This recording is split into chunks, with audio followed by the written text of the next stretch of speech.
Welcome to Crunch Time with Jeff, Booner, Lukas, and Gentry. Go, baby.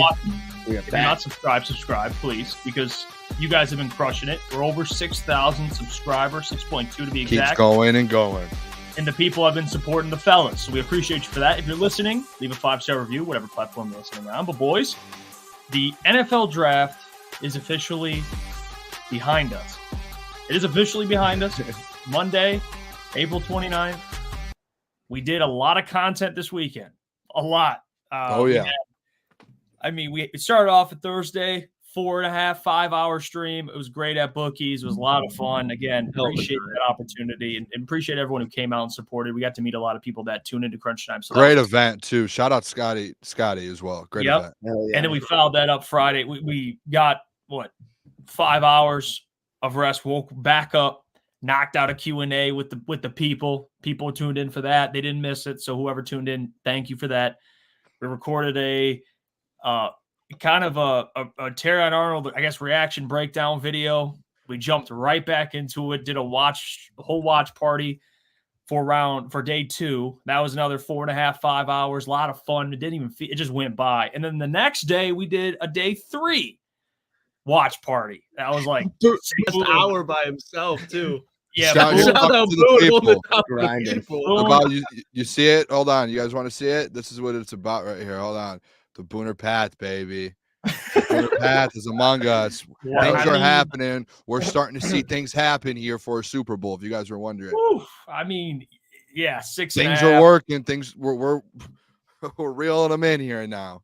And then Sunday, back with another Q&A. And then, of course, all throughout Sunday was each pick reaction video we recorded. So please go check that content out. Today I gave out my grades. And yes, you can do grades. Grades, yes, we can do that. I think it'd be easy if I said, well, I'll just check back in 3 to 4 years. But that's unfortunately not the business I'm in. I give my grades just like I'll tell you what I expect out of Terrion Arnold's rookie season. I will not say we'll wait till the end of the season to give this rookie prediction. I will tell you it beforehand, and it was a lot of fun.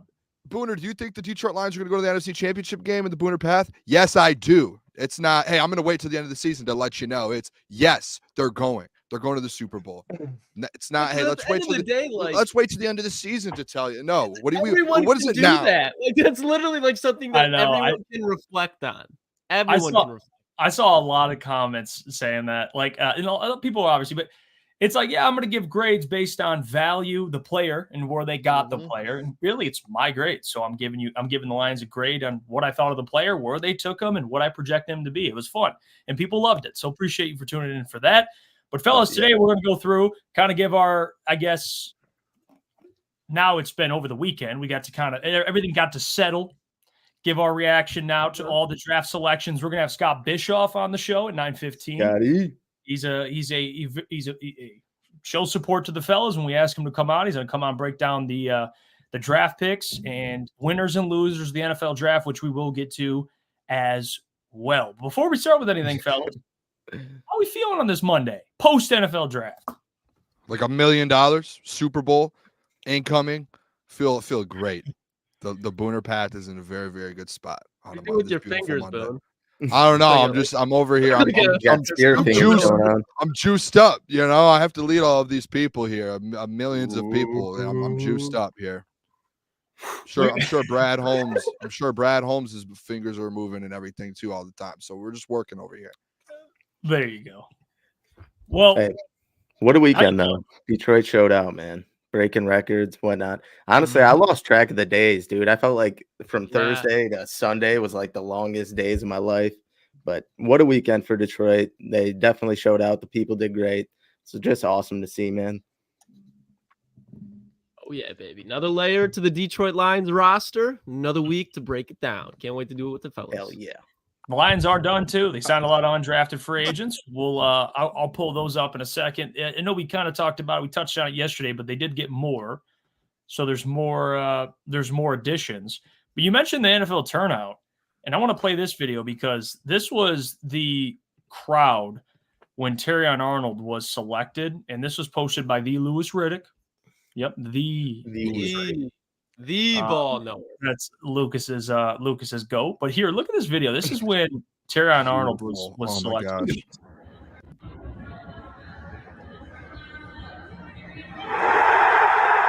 Wow. I mean, what a beautiful city.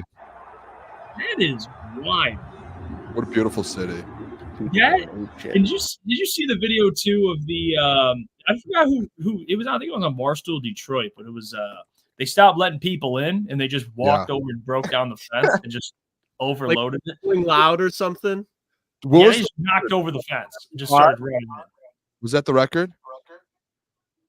I forget when they broke it. I forget what the record was. I think it was 775,000 people. And to be honest, I was like telling the guys, it's like when I walked into the thing on Thursday, they didn't even scan my code, so they had no clue I was in there. So there had to have been so many more people who just didn't get their code scanned, and then the people who broke down there had to have been a million plus people over this weekend downtown. If not, and think about all the people who went and didn't even get in. Like, there was probably millions of people downtown this weekend. They shattered. The record was like 600,000 before. Chicago did it. The Chicago Reporter. Did you guys see this? Chicago Reporter came out and said the city of Detroit wasn't ready for the NFL draft. The city of Chicago had the NFL draft 2 straight years a couple years ago. They had like 200,000 people each year combined, or 200 each year. The NFL wasn't ready for Detroit. They could have had 10 Chicagos. Facts. Never caught us.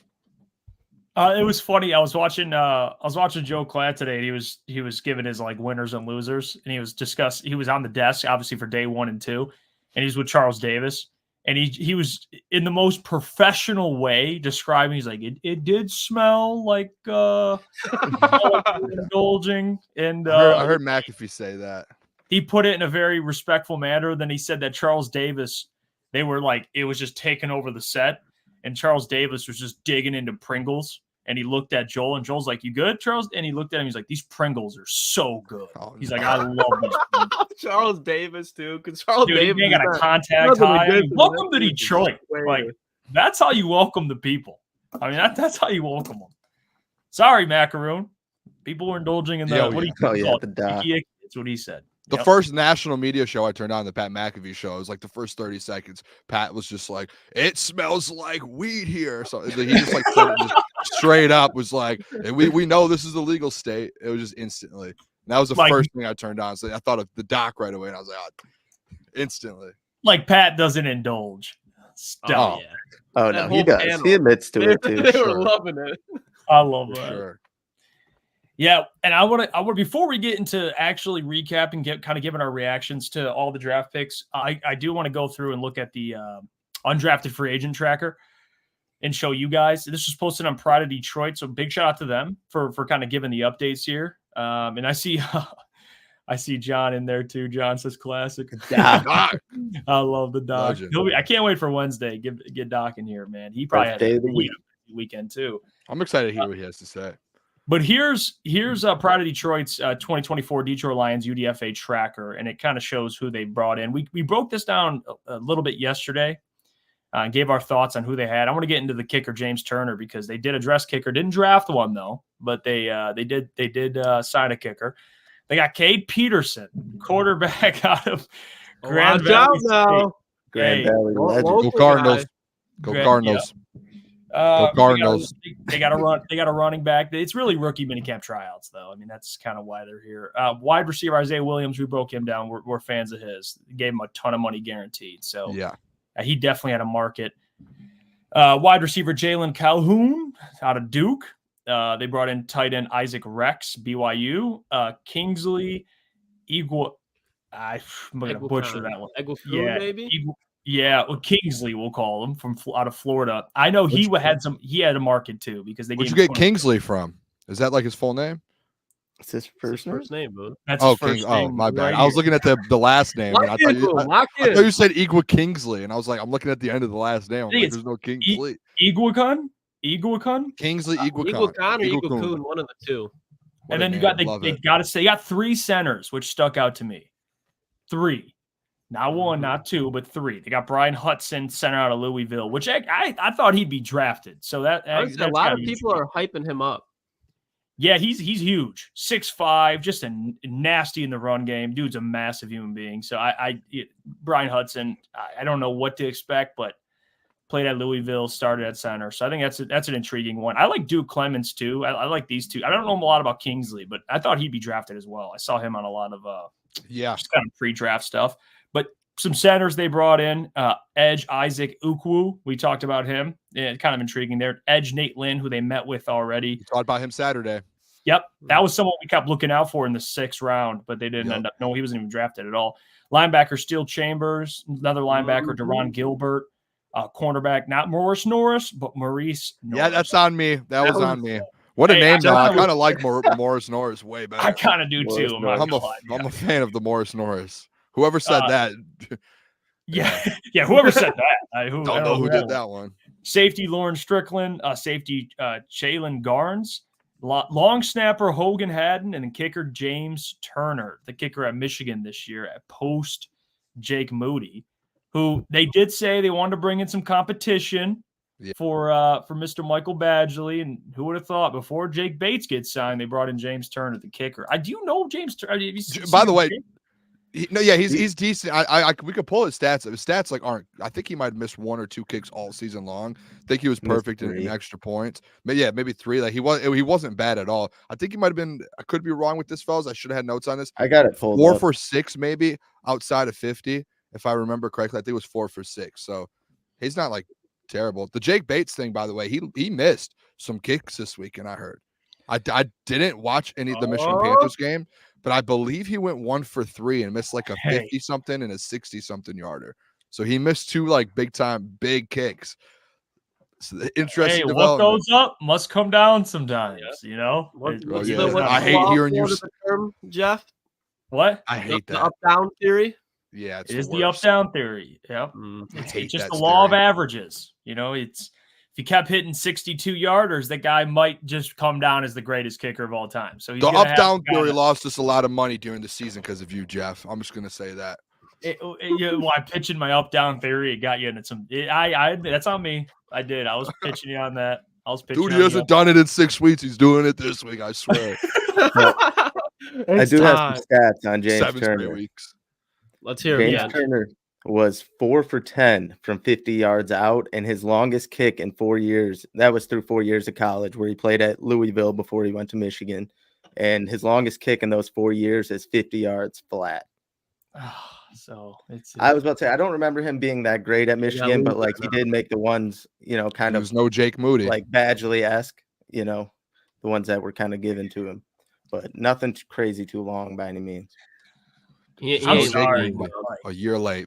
And this is more in a joking way, but for whatever reason, Brad Holmes so far, I know the kicker's a hard position to kind of figure out, but it just seems like it's just been a lot of mid, and it just continues to be mid. So hopefully at some point they'll get it figured out. Maybe it's Jake Bates, maybe it's James Turner, who I don't think will be. It will be James Turner. I think it's probably going to be Michael Badgley again. I wouldn't have been mad if they drafted a kicker.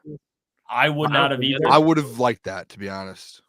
Fellas, do you think we're overcritical of Michael Badgley considering the usage that he does get? I don't think so. Because then the narrative. Dude, me and Jeff's point, we broke it down multiple times. When you look at some of these the top 5 teams in the league, they all have elite kickers. Absolutely. Next level dudes. And you're sitting there with Michael Badgley. He's gone to different teams and he's never turned into anything. It has nothing to do with him being underutilized in the Lions. He's gone to other teams, has been cut from other teams. It's just we just want, to our point, we just love to have that. And here's Michael Badgley, just an average NFL kicker. We would like to have the kicker up here that every single top team in the NFL right now has. We would like to take that. And I know it's position. You want that Matt Gay. Sure. Yes. Or that, I'm trying to think. I don't know why I'm drawing so many blanks right now. Justin Tucker, just threw out the greatest kicker of all time. Yeah, anything. I mean, I made that.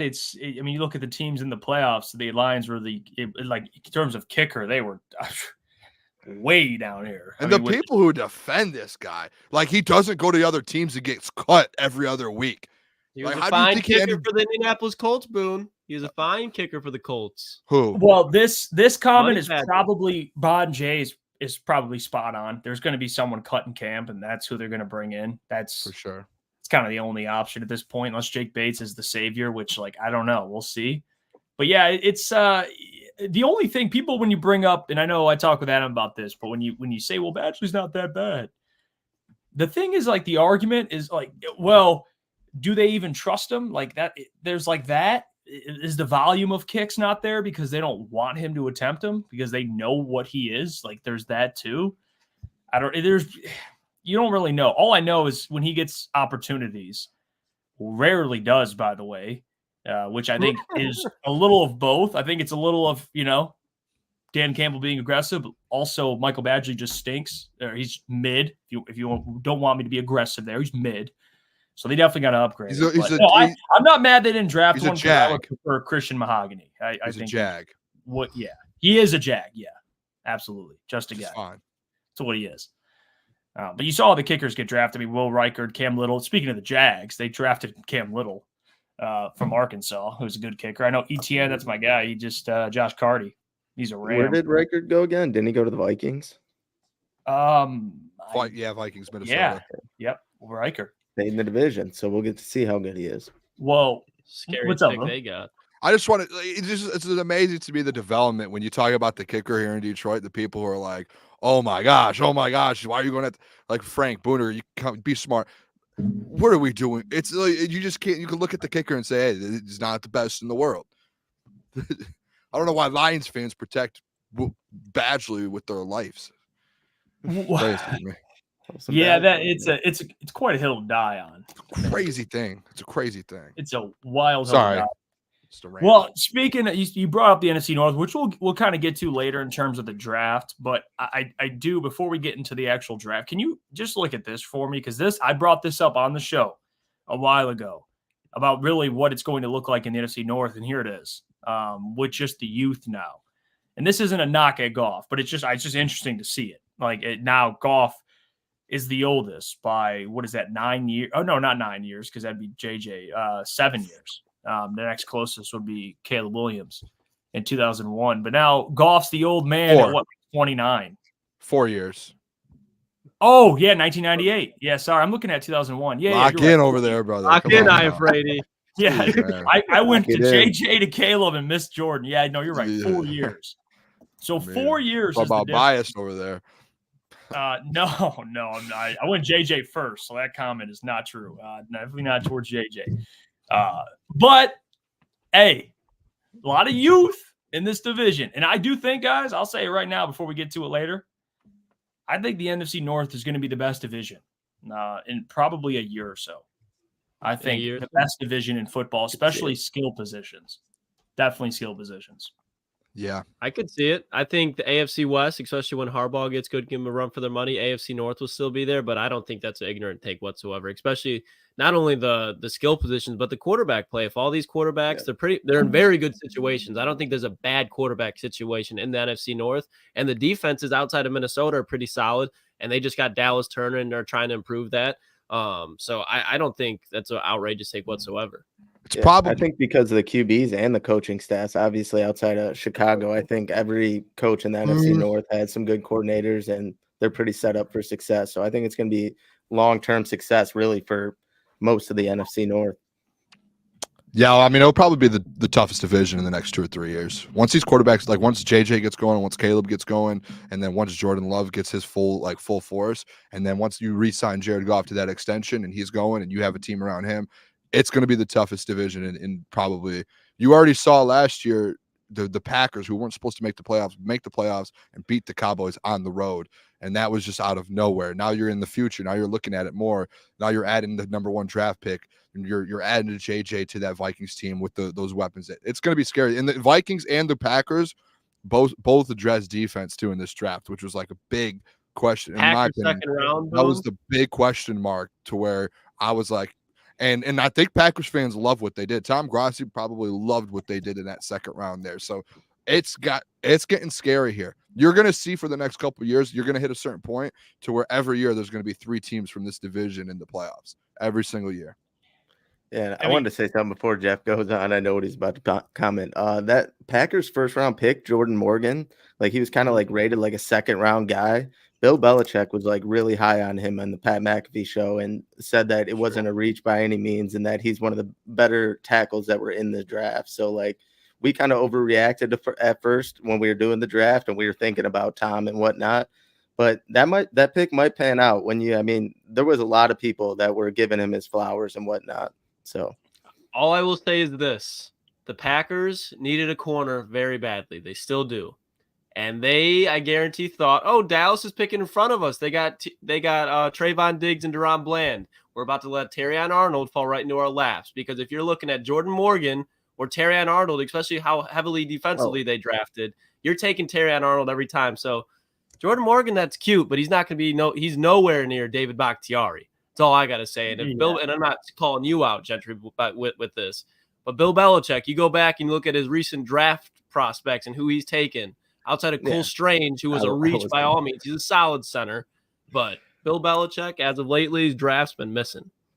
Yeah, no, that's fair. I was going to bring that up too. And Bakhtiari has been injured, I feel like, every game or every season, rather. So, but yeah, I do agree. Belichick hasn't had good drafts by any means at any time recently. So that's the GOAT, but in terms of personnel, that's not his. It's not really his strong suit. I do like Jordan Morgan though, but we'll see. Terrell discussing the NFC North. I love Terrell, man. He holds me accountable. We've been going at it for years now. He says, you only think that because of your unfounded notion that Caleb Williams is going to be some kind of god. He's going to be a bust. I've been telling you that since you were at the old network. There you go, Terrell. Let's go, Terrell. That's my guy, Terrell. Shout out Terrell. Talk to him, Terrell. Let him know. How about that, Jeff? No, he's not. But but here's the thing, though, Terrell. No, he's not. But here's the thing. I'll one up you. All right. And this is the reality of the division you're in, which is honestly a good thing because, competition, as competition continues to grow here, you get tested. And I think the Lions are a team that can handle that test. I do. But the NFC North, man, I think they might have 3 teams compete for the playoffs. I think the Bears are going to be in that conversation. They might fall short at the end, but I predict they'll win. And whatever their over-under is, I'm sure it's like 8.5 or whatever. Take the under. What? Huh? You're taking the under? Take the under. Take it. Oh, Make the playoffs, take the no. I think they'll win 9 games. And I think win 8 games with Justin Fields. They won 8 games with Justin Fields and almost beat the Lions twice. So I'm just saying, I'm not saying they're going to sweep the Lions, but I'm saying they're going to be better than people. I know it's fuck the Bears, they stink, but like for being honest, Bears, they got better. They got better. I don't know if Swift can stay healthy. That's probably the worst addition they had, and they paid him. But I think the NFC North, they'll have 2 teams that make the playoffs, but 3 that contend all the way until the end, I think. I'll stand on the business. Give me all the Bears unders. Let me check what it is real quick. Give me the unders. It's 8.5 under. It's plus 100 for that. Give me the under. Let's see what make the playoffs is. Chicago Bears, where are we at there?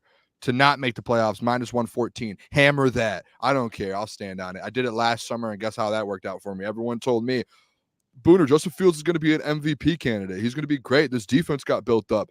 Matt Eberflus is going to get better. They finally have everything working here in Chicago. Things are starting to happen. They got DJ Moore. All right. Woohoo. Let me see it. I would rather be on the wrong side. I would rather say no and sit there and stand on that. And then next year I have to, eat my words than sit here all off season, like the last 3 years that we've heard from Chicago fans and people in Chicago that they're going to just, we're just better. We're better. We're better. Again, Caleb Williams, yes, great talent, still a rookie. It's fair. Matt Eberflus. I won't fall. And I told you this, Jeff, and I told Adam this too, because we had this conversation off air. I told Adam, I said, I will not back the Bears ever until Matt Eberflus is fired. I will not say that they're going to turn a corner until Matt Eberflus is out of Chicago. I don't care what OC they have. I don't care what DC they have. I don't care if Ryan Poles is doing well.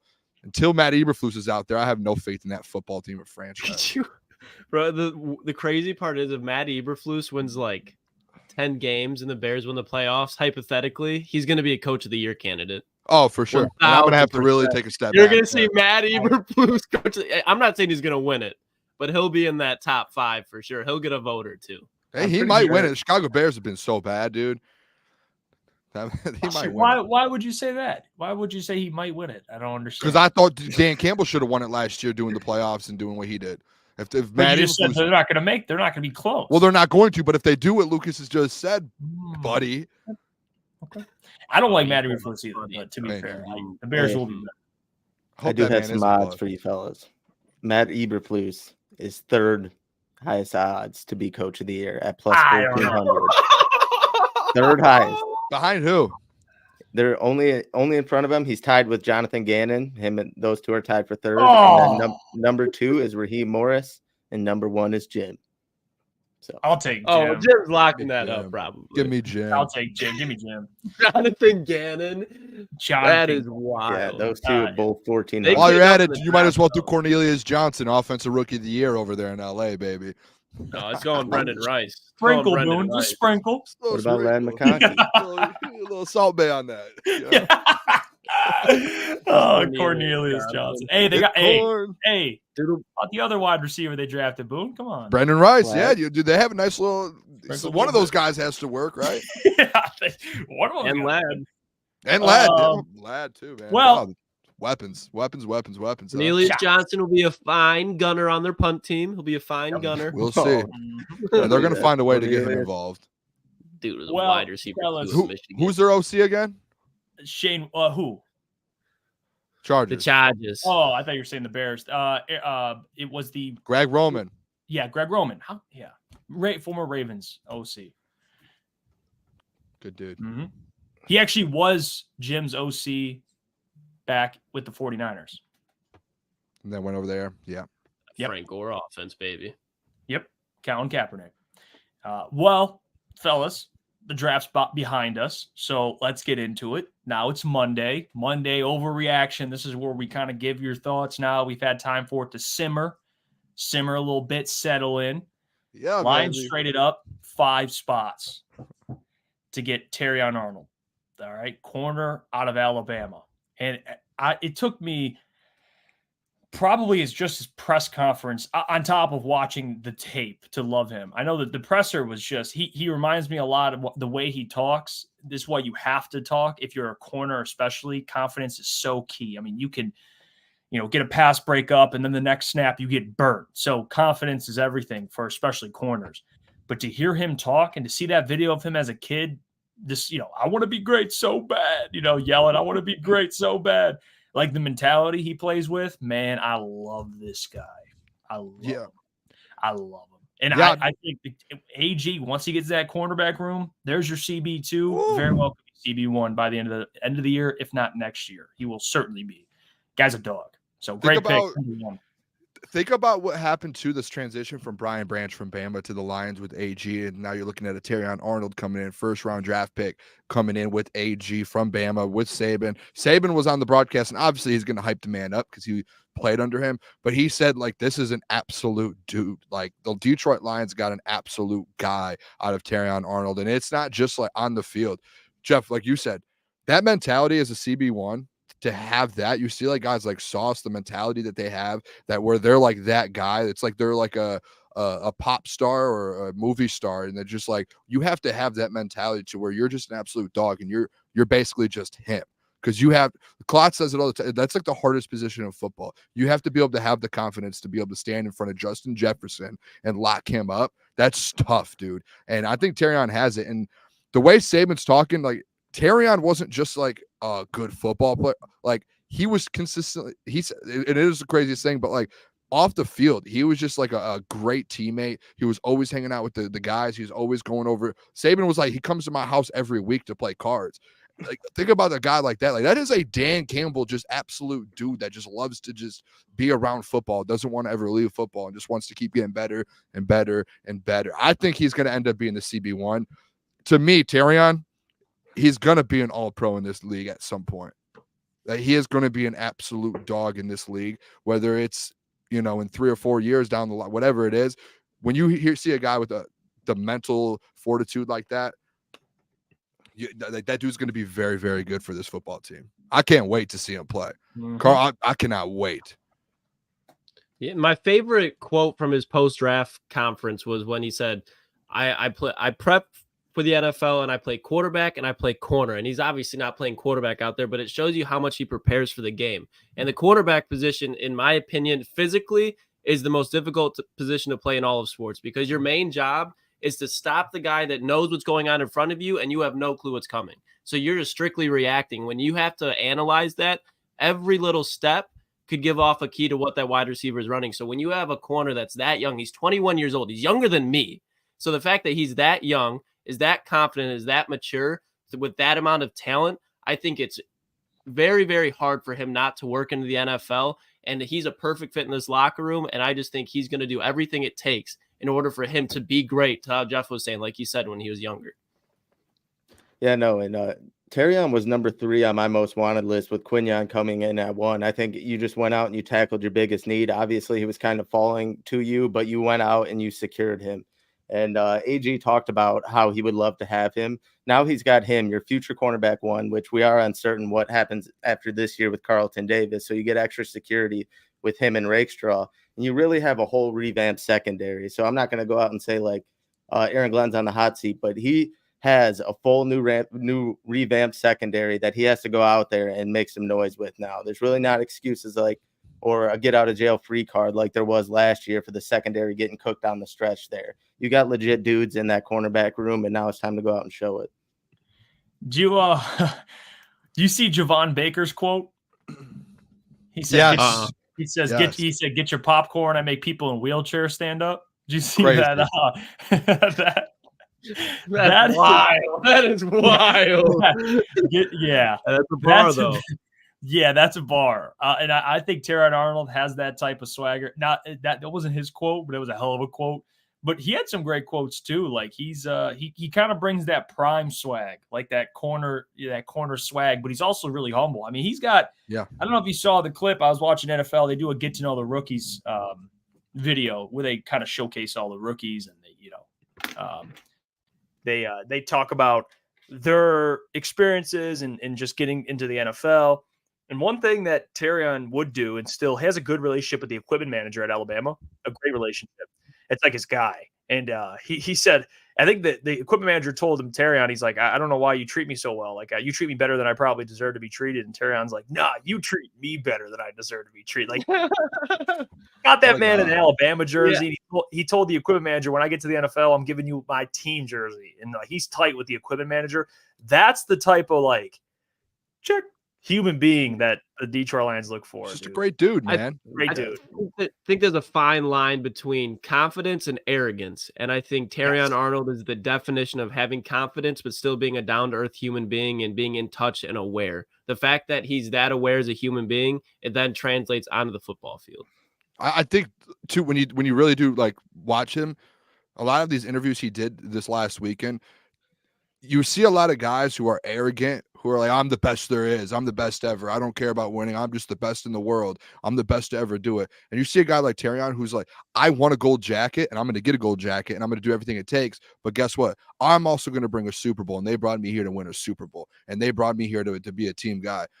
And he's just confident in his skills that he's going to be good enough to make plays and win a Super Bowl and get the jacket at the same time. So I think kind of the mixture of it, I love Terrion. I think he's going to be one of the best players on this defense in the next year or two. Like once he gets kind of his feet wet and once he gets going, I just kept watching his film today and watching some more of his games, and he's everywhere. He's a dog. He got benched at one point at Alabama.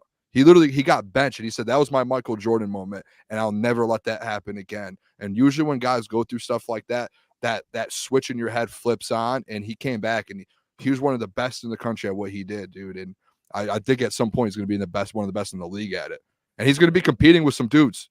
He's going to be competing with some absolute dogs. Yeah, he will. And that's the thing with him. I mean, the NFC North and just the wide receiver competition. And speaking to the corners, we're going to get to Ennis Rakestraw in a second here. But Brad spoke on the two corners, rookie corners, first 2 draft picks for the Detroit Lions, and just them competing in training camp. So let's play this clip of Brad Holmes in that just beautiful Dan Campbell jersey. Let's hear what he had to say. Need one, man. These guys, where we're at as a roster, man, if they win a spot and play, then they play. If they don't, they don't. Like, I don't, you look at the corners, like, yeah, we really like these corners. They're rookies. I don't know, they got to win a spot, because Carlton Davis has been a proven starter. A healthy Emmanuel Mosley is a proven starter. Amik Robertson is a proven, like, these are good players that have been proven starters that's made play. You know what I mean? Like, it's not just a given, but they all want to play. They're all wired right. But, man, look, and it's good to be there from a roster standpoint, you get, if these corners, they play. They got to win a spot. And that's for everybody. So it's a good feeling to be in a spot where we feel good about the depth we have. We feel good about the future we have. But, man, those guys got to compete and win spots. But I know that we're a better football team now to take that step. Mike's muted there. No. I think what he said is spot on, obviously. But it kind of speaks to where the Lions are now. And I'm not saying that – I want you to get this very clear. He is not Jeff Okudah. But my point being that when the Lions would draft corners, they'd be thrown into a very difficult situation and typically, listen, you draft corners high, you expect them to play. Obviously, Devon Witherspoon played. But not everyone can be Sauce. Not everyone can be Witherspoon. Not everyone can be immediately great upon stepping on the turf. Like, it takes some time. And for Brad to say this, I think it speaks to where the Lions are now, like how they're handling these players. Like, I think it's absolutely good because once you throw a player out there and their confidence gets shattered, it's very hard. It takes a certain individual to kind of bring that confidence back. The fact that Terrion doesn't have as much pressure, I mean, he's selected 24th overall. I mean, Lucas, we went through the corners in the 20s, and typically – now all these guys are good. I think Terrion's an exception because of where he fell. Yeah, that list. But at the same time, like, the pressure's not on him if he was drafted top 5.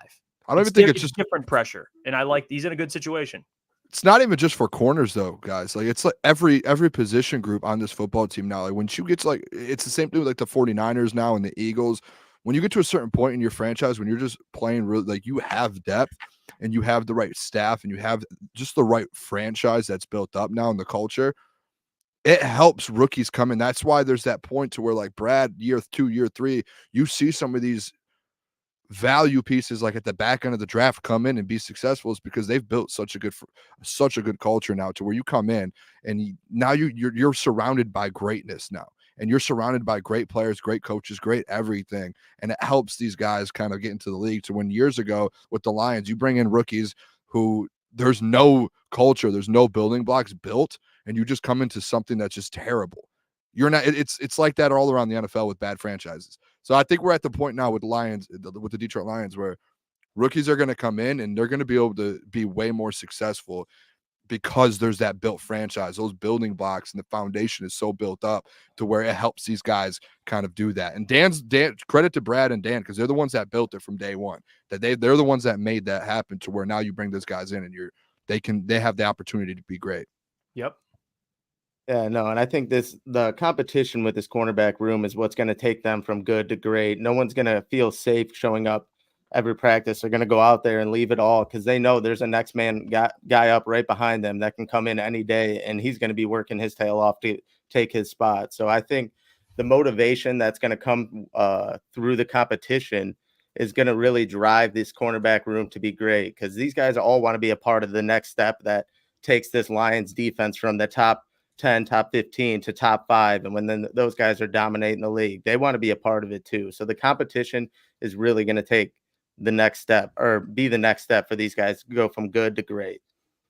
Yeah, and I think speaking of the competition, the one that I think is going to be the wild card, I should say the player is going to be Amik Robertson. Because I think Terrion Arnold, not only with his frame, but just with his talent, I think is going to be able to start over Amik.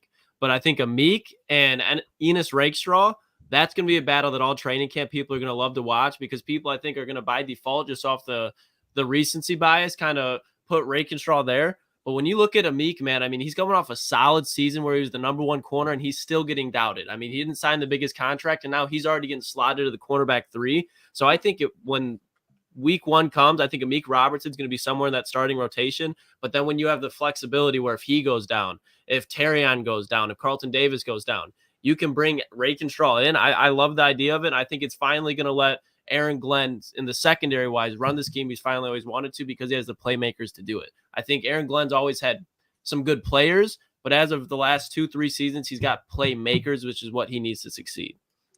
Yeah, competition raises a level of play. If pressure, baby, it's pressure makes diamonds, and that's, I think, what these players, at least who they've brought in, they fit that type of player. I mean, look at this Lions secondary and what it's kind of turned into. I mean, you look at who they brought in, and Terrion Arnold, Carlton Davis, Amik Robertson, Brian Branch, Kirby Joseph, Ifitu Melifonwu, and you look at last year, you had Kendall Vildor, Cam Sutton. It's just Will Harris was still taking snaps. Yeah, I mean, it's not the same. You still have these guys. Some of these guys on the team, they're just never going to see the field now because you just upgraded significantly. You'll never see them now. You're giving AG some more flexibility, like that guy up north. Get ready for lots of dime packages. Like, you got all these DBs that you have to find a way to get on the field, and now you got you got Vaki, who's playing some safety, playing some offense. I mean, he's got a little versility in him. We'll get to him, but what's up, Mosley? We talked about Mosley. That's what Brad said that. But with the dime packages, and you look at the Packers. They have 3 or 4 wide receivers you could throw out there at any time. The Minnesota Vikings, they have Jordan Addison, Justin Jefferson, and TJ Hawkinson. So they could throw any type of package they want offensively out there. Then you look at the Bears. I don't know. They have Keenan Allen, DJ Moore, and they just added Roma Dunze. So for him to be able to play the dime packages, especially on third downs, is going to be huge, because it's not like he's being forced to put it there. Now that can be a strength of this defense. And you go back at the last half of the season for the Lions, when they were able to run dime and a lot more nickel packages, that's when they got to the quarterback. So it's going to be a lot of fun to watch this defense work.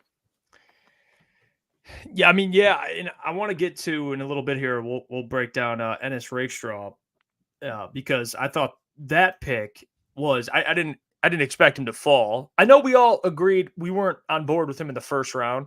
Yeah. We just thought there'd be better players, kind of going by Brad's logic, BPA. I wasn't sure if he'd be the best player available in the first round. Little did we know he was Brad's second, highest rated corner, which, again, Rakestraw, I think the biggest thing with me was the injuries. That's something that kind of turned me off a little bit. I was like, he's dealt with some injuries. It's probably why he fell. But this is a guy who was coming out of high school. He had options. And he certainly could have attended Alabama. I know couple corners could have. Quinyon Mitchell had an opportunity, stayed at Toledo, but Ennis Rakestraw in the second round at 29th overall in the second round, that's value. Man, that's great value. And now you get, again, I'll bring this up again. We talked about it when it was first announced, and we have a breakdown video of Ennis Rakestraw, and it did really well. But you look at the cornerback room, although they got depth, it's not long-term in there. I mean, Emmanuel Mosley's he's not going to be your long-term, at least my opinion. Carlton Davis, 1 year left. He's owed $14 million roughly. We'll see how much of it is really broken down, but the initial salary is $14. And then you got Amik Robertson you signed to a kind of a shorter term deal. But that cornerback room, you did need some young corners in the first 2 selections. You potentially got your number 1, number 2 corner for the future if everything goes right. Yeah, the contracts too with Carlton Davis. We talked about this. What was it, yesterday or Saturday? We had the conversation and Klotz and I were talking about that. How is that going to work out? Now is Carlton Davis going to get a deal to keep, while these guys kind of develop? I feel like this, and you guys can correct me if I'm wrong. I feel like the Ennis Rakes. Is it Ennis or Enos? Can we just confirm? Enos. It's Enos. That's like how Brad refers to him. If anybody would know this guy's name outside of his family, it'd be Brad Holmes at this point. All right, so Ennis Rakestar. Yeah. To me, it feels like he's one of those guys. If he stays healthy, and we keep talking about this pressure in the corner room, who's going to come out of this with the pressure? Who's going to come out of this as CB1, CB2 in the next 2 or 3 years? I feel like he's got the talent to where he's going to be the one that comes out as CB2 as long as he stays healthy. If he stays healthy, I think that's what it is, because you just got him extremely great value. He was someone that was getting, and that was where All right, now we're getting different pronunciations here. Now I'm starting to get a little. Don't say that one, Boone. All right, I won't. I just think though, like where you got him, we were already. Our reaction wasn't the best because we already had the conversation to where we didn't want him at 29. We would have rather had someone else at 29. But when you got him where you ended up getting him in the second round, I think that's where the value comes in. And if you ended up getting your CB2 of the future in the second round because he fell because of an injury, I think that's very, very great for this Lions team, especially when you're saying, hey, we need to, like, that is the biggest weakness of our football team last year. We need this to kind of go from here to here for the next season if we want to win a Super Bowl. Now you have this might be the best pressure and the best competition you're going to see all around the NFL when it comes to a corner room, honestly. I mean, if we break it down with the guys that you have, it's a bloodbath in there, Boone. So whoever comes, to me, it's just whoever comes out of it, which I think he can come out of it being CB2 in a year or two. I think there's like a legit opportunity. Whoever comes out of it's going to be so good because there was so much competition to get to where you needed to get to. So that's where I think I love the pick. I don't think Brad even cared about the position. I think he just said, I'm going BPA here, and it just happened to be 2 corners. And for me, Brad's never drafted corners this high in 3 years. So for him to do that, it means that these 2 guys are absolutely studs. So I'm excited to see this competition. I cannot wait. I can't wait till training camp to see these guys go. Yeah. I'm pumped. Yeah, no, and I wasn't expecting the double down either. And that was like partially like our shock that you've seen on the show. But I mean, you cross off one of your biggest X's as far as weaknesses, or you X off one of your biggest weaknesses. And then you kind of look, like Jeff said, there's a lot of these guys are on short-term contracts. So you can look to these vets. You can look at it 2 ways, that they might leave, but these guys are going to help groom your young corners that you did just draft now. So maybe that 1 to 2 years you have them is going to be valuable to grooming these corners that you drafted into your CB1 and CB2. So even though we might have these guys for a short term, they're still going to provide a lot of value into growing your other cornerbacks for the future. Yeah, I like the pick. I'm still not in love with it. It's nothing to do with him doubling down at corner. It's just I still am not the biggest fan compared to Terrion of Enos. But I mean, where you got him at in the second round, I think it's great value. I think there's potentially could be the cornerback too. It's just with him on the outside, I think he will find spots where he struggles when going up against the receivers in this division. Just because if you watch him, there is lapses in his games where he does kind of get lost in the routes with he's going up against like a technical route runner. But I do think if they move him inside, we talk about these nickel and dime packages. When these guys start leaving like the Meek Robertsons, if you can move him inside and you let him at 5'11 kind of be that nickel back and you move Branch to safety, if you can't re-sign Kirby or Iffy, that's where I think the whole plan for taking double down at corner really comes to fruition. So that's where I think I would fall in love with the pick if they do move him more to a nickelback. I just don't think he's ever going to be a guy that's locking down on the outside. I do think it's good value in the draft, though. Don't forget, too, he was the top corner on one of the best defenses in college football last year. Right. Like Missouri's defense in the SEC, too. So that's where I do have that faith. I don't think it's fair, though. Like Klotz, I don't know if it's like to compare him to Terry. I think Terrion's a different level. So that's where I think I agree. It's easier to look at him as CB2 to where he can be like an elite CB2 behind Terrion of the future. Yeah, and I should have put it like when I was saying that, I was saying how people love the Terrion pick. And there's people that love the Rakestraw pick a little bit more just because of the value. And I'm just not like that. I still like Terrion picks. I like the player in the second round. I just don't love the player. If he would have been, if the Lions would have took him in the first round, I probably would have been really pissed off. So that's why even in the second round, that's why we didn't like the Rakestraw thing from the jump, was because there was mocks of him going at 29, and we are so out on that. Yeah, I love his physicality. I love his physicality, but a lot of times with corners like that, when you're that aggressive, it also carries over into coverage. And when you're aggressive, you're going to get burnt a lot of the times, especially if you're going up against the Justin Jeffersons of the world. So that's why I'm just not in love with it. Terrion, he used to play safety, so he can smack people. But if you watch his film and coverage, he's just fluid. He looks like a number one cornerback. Yeah, I don't think that's the case with Enos. And luckily they don't need him to be, if all things happen. He, like Boone said, he'll be your CB2 at best. But here's the thing too. I mean, talk about competition, to kind of go back to that point. He gets to face what in practice? The number one, one of the best offenses. Maybe not number one, but one of the best, certainly. And for sure, Jamison Williams, who you got to be a little physical with, but he can make you pay too. So there's going to be a lot of those battles in training camp. So it'll be nice. And in the NFC North, I mean, he does see the field this year, some receivers out there. So dude's going to mature very early in this league, get tested. So I'm curious. I think they have a good, it goes back to what they have around them too. The vets, the defensive line they're continuing to build. He's in a good situation. And like Brad said, he's not asked to go out there right away. So I think that also helps, but we'll see what he can turn into. The 3rd round pick, fellas. I like Giovanni Manu. I like this. I don't know what he can be. I'm not going to act like I watched British Columbia. I'm not going to sit here and act like I broke down British Columbia film, but I did watch, some of what he can do against lower level competition. I absolutely understand that. I do. But this guy he's a mauler. He's a paver. I mean, he goes out there and just moves dudes. And here's the thing with Manu. He's not, maybe not quite what the Eagles have in their offensive line coach, which, you talk about what they develop over there. It's what do they call it? The Stroutland University, I think it is. They call it Stroutland U. Never heard of that. Yeah, that's the Jeff Stroutland Stoutland. The Fraley U, huh? Yeah, it's Stoutland is his name, not Stroutland. Stoutland U, they call it, where offensive linemen go to Philly and they develop, because he comes and he works with that's why Mekhi Becton just signed there, because he was like a main attraction for signing there. I think Hank Fraley has that type of impact where you bring him in, Hank Fraley, he's like, okay, what do we got? It's like a doctor. He's like, all right, what do I got to fix? We got this. Okay, we'll work this. We got this. Okay, I'll handle it.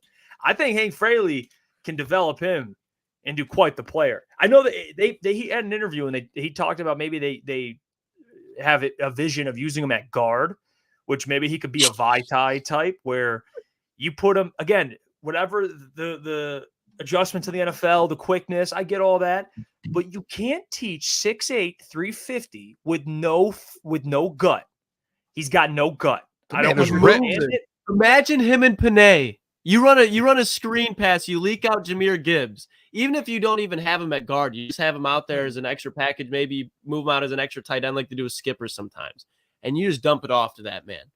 You talk about why I'm so anti-Nate Wiggins. You put Nate Wiggins in front of that man, there ain't no way they're doing any DB on earth unless they're doing a Denzel Ward and getting under the tackle, slide tackling. You're not getting around that man. No. Continue, Joe. Sorry. No, you're right. He's a massive human being. I like his athleticism. Jumped high in the vertical, ran like a 4.8, 4.9. There's other teams. Pure athlete at 6'8", dude. And the Lions can afford to take a player like this in the 4th round because of how good their roster is, and they can develop him in 1 to 2 years to be potentially their future guard, future tackle. And he's got quite the veterans around him and quite one hell of a coaching staff to work with him. So I'm excited for Manu. I don't know. I'm not going to sit here and act like I have a crystal ball and I could see him being Mailata in the future. But boy, I mean, Jeff, I've got a hot take. Let's hear it, Boone. I think Manu and Christian Mahogany are going to end up being starters on this offensive line at some point for the Detroit Lions in the future. I think both of them. I think this year they drafted 2 dudes. They knew what they were doing. No chance Christian Mahogany should have been available in the 6th round. No chance. And I think this Manu, I think once you get him some development, I know he played a low level, but just at that size, like if you can get a guy in an NFL room sitting there for 2 years, just learning under Penei Sewell, Taylor Decker, Hank Fraley, and just learning at that size, like imagine if he had the skill set in the mind of like a Penei Sewell at that size. He's a dog. And that's all the next 2 years, next 2 or 3 years, as you're going to probably extend Taylor for a year or two. Until then, you just sit him back there and let that man just learn everything. And then once once he's about to start, you extend him after that 4th year, and guess what? Now you have a dude for a few years. And then it's the same thing to me with Christian Mahogany. It's that hey, Kevin Zeitler is not going to be he's on a 1-year deal. On the other side, Graham Glasgow just signed a 3-year deal. He's getting older. He's not going to probably have another contract after that. And we know where Frank Ragnow is in the middle with his toe, that he could be out any year now. You're starting to have to find guys now in the draft to where in a year or two, guess what? There's going to be people came at me at the end of this weekend saying, Booner, why are you saying Taylor Decker's replacement? Why are you saying some of these guys are going to get replaced? It's going to happen. These guys are getting old. It's going to happen. There's going to be turnover. I think these are two guys that, and potentially you could say are going to be starters. And, obviously you move Penei over to the left side and then you put him on the right side there. And that's an absolute duo if I've ever heard of one there. That is, I think that just a hot take. You left Colby Sorsdahl out of there, Boone. I think Colby, I think there's going to be a competition between, but then I think Mahogany is going to be a very, very quick. No, he's way better than Colby. I was going to say, with no disrespect to Colby, I think Christian Mahogany is just cut from a different cloth. Guess what? You're going to need Yodi. You're going to need two guards in a couple years. Great for depth. I'm just saying why Christian Mahogany, he's no 6th-round pick. Christian Mahogany should have been like a 3rd, 4th, 5th round. Fifth, it doesn't even make sense. He should have been a 3rd, 4th round. Klotz, you're going to need two guards in a couple years. Not just one. Boone, we're on the same page. We might see a Colby, and Mahogany. Wrong. Two guards. I'm talking about 3 years. And I'm letting you know. 3 years down the line. I'm not talking next year, guys, because there's people in our comment section who think we're talking about this year, and it's one of the most ridiculous things of all time. If Brad sees Colby in even like 2 years, potentially starting, he's like, yeah, we could do that. Or I could just sign a guy, or I could just draft another guy that probably day one will make more of an impact behind him who's developing. So no, same thing like Yodi. I'm just saying Mahogany's going to be a legit dude. He's physical. They're drafting. Got a little bit of that dirt bag in him. Got a little bit of dirt bag in him. Is that a song? Mm-hmm. Yeah, and they did say earlier on Twitter that he's viewed as a right guard, Jeff. I don't know if he brought that up, but the guy's a unit, and obviously he's not too polished yet, but there's no one better for him to learn than Hank Fraley and behind the best offensive line in the league. So obviously we're not planning on seeing this guy right away, barring obviously any injuries to the starters, but he's got the perfect guys to learn from, and he's got one of the best offensive line coaches in the league. So I think the longer his career goes on, I think we're just going to see him get better and better, and he's going to be ready when he's called upon. Yeah, I mean, he's a left tackle who, if he's developed, be a right guard or be right tackle. It's going to be on the right side, at least at guard or at right tackle, because in the future, I mean, you're paying Penei left tackle money. So, like, that's your left tackle in the future. But yeah, when you're that big, especially when you're coming out of British Columbia, to adapt at tackle is a whole different level to have to adapt at guard, especially the fact that he is athletic. That's 1,000% their plan, in my opinion. You're not trusting that man to block for the franchise money and what you're about to extend Jared Goff. And in my opinion, I don't think they do that. You try him out at guard. I think he would excel at that if he does work out. And then you try him at tackle, maybe due to injury. But just because like people in the chat were saying too, like, is he too big? And at tackle, yeah, maybe. But at guard's where you get all the dirty work. And if you have a man that's 6'8", athletic, and how much was he, 350 pounds, or the fuck he was, the man's a fridge. The man is a fridge. He's a people mover. Dude, I would love to try and just line up with him real quick. I want to see, like, what can I do here? I don't even know if he has a percent of body fat. I mean, his calves are like the size of my head. His calf. I mean, this dude is not. He's built different. And if you start him, let's say the man starts at some point, let's just say hypothetically, I'm just throwing this out there, not that it will happen. I don't think he's going to see the field this year, but let's just say he does.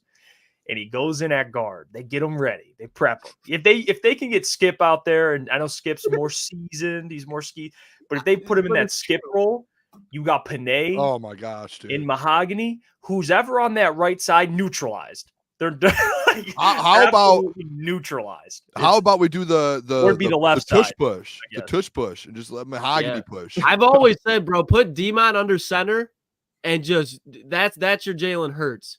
Demon getting a yard, every time. Dude, imagine Manu Wildcat, like Boone said. Oh, dude, that would be unbelievable. Manu, you're not doing anything against. Do you know who he reminds me of?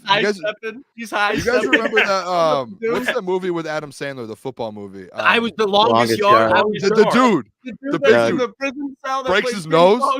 That's the wrestler. He was on WWE when we were younger. Yeah, he reminds me of him. That's like, so funny you were thinking that. I literally was thinking the same thing. What's his name? The best line of that movie is he broke it in my nose. Not Andre the Giant. It's like it's the Great Khali or something like that. Yes, that's Maybe exactly I what pronounced it wrong, but Yeah, that's he's his like, name. he might be close to 7 foot too. Yep, that guy Yeah, up north got me. he's huge. You could just tell all he he was has a to do, rugby player, bro. snap the ball to Manu, just fall over. 6'8", he will score. 6'8". I mean, He dude, just gotta reach over the. He just gotta reach over the fucking goal line, bro. that has to be your goal line set. That has to be. If you're at the 1 yard line, he needs to be in the game.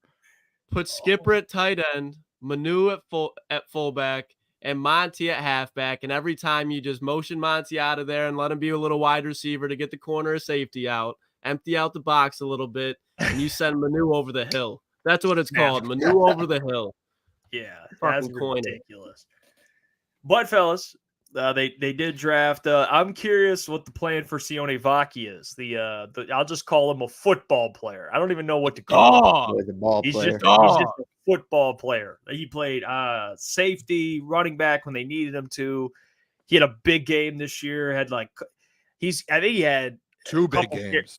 I think I forgot the exact game it was, what team it was, but he had like a couple carries, 60 yards. I think he had a game at 100 yards receiving. The guy's just a weapon. And then he's USC, Washington, smacking people on defense. Like he's going to be one of their best special teamers immediately.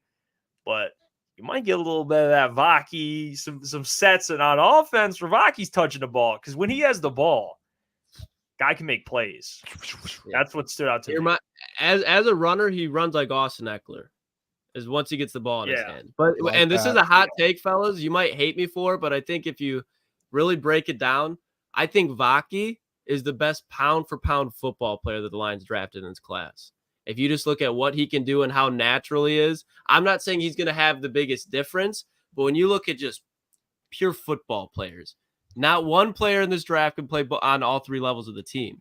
So, again, he's not going to put the numbers up like these other guys and have the impact of a cornerback 1 as Terrion Arnold. But you look at how many rosters can say, yeah, we have a guy on our roster that can go make plays on all 3 levels. And there's not that many. I think that's the jack of all trades. And like I said, I think what Brad loves about him and why he traded up is because you could say he's a jack of all trades, a master of none. But in Brad's eyes, he's a master of one, and that's just what Jeff was saying earlier. It's being a damn good fucking football player, and that's all this team needs. The only way for this team to mess up in this draft was to just go and get the Chop Robinsons. But what did they do? They just went and got good football players, and that's what I think Vaki is. And like I said, he's not the Terrion Arnold elite tier guy, but just pound for pound football player. I think he's the best one in this class. Yeah, I did see Danny Rogers tweeted out too while we were doing the show. It looks like she did a sit down with Brad and talked about Vaki. And Holmes basically said he's like Vaki in his pro day or whatever it was, went through 4 different position workouts. He was running back. He was out doing receiver work. He was doing safety stuff. He probably was doing linebacker. He did 4 special teams. And then she also said that he called Vaki the best special teams player in this entire draft. So I think that shows a lot, and especially where they got him.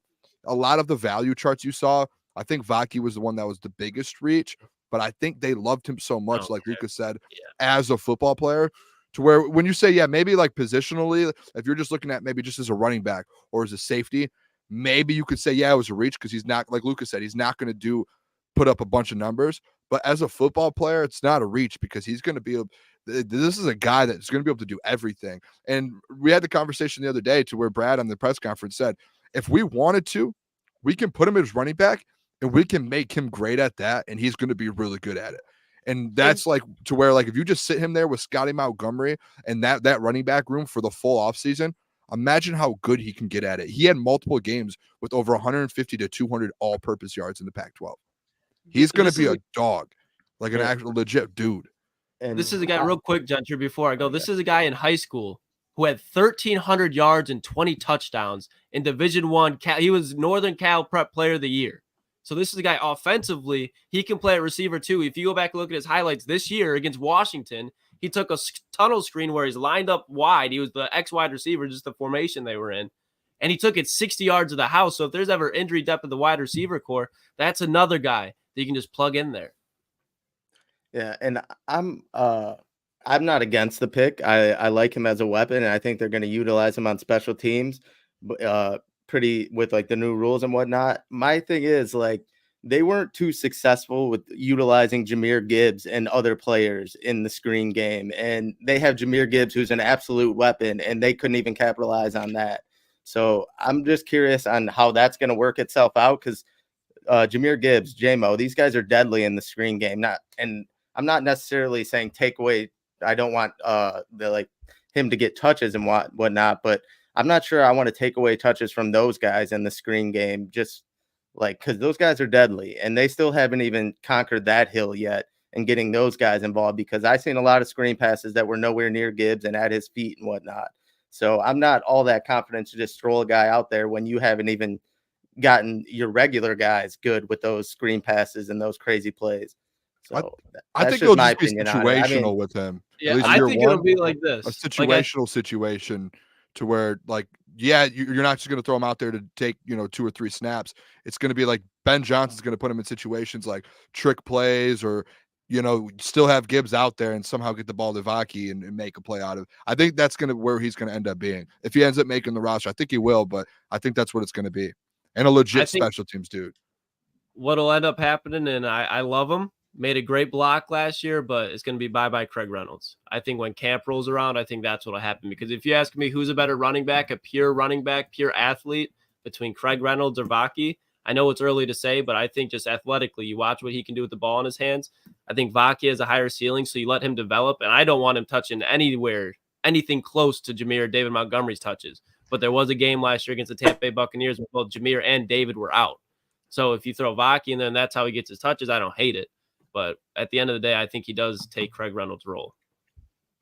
I could see that was the hardest player for me to grade just on the plan they have for him, because how do you project a guy like that? I just know hell of a special teams player, which I think is going to be one of the biggest reasons why.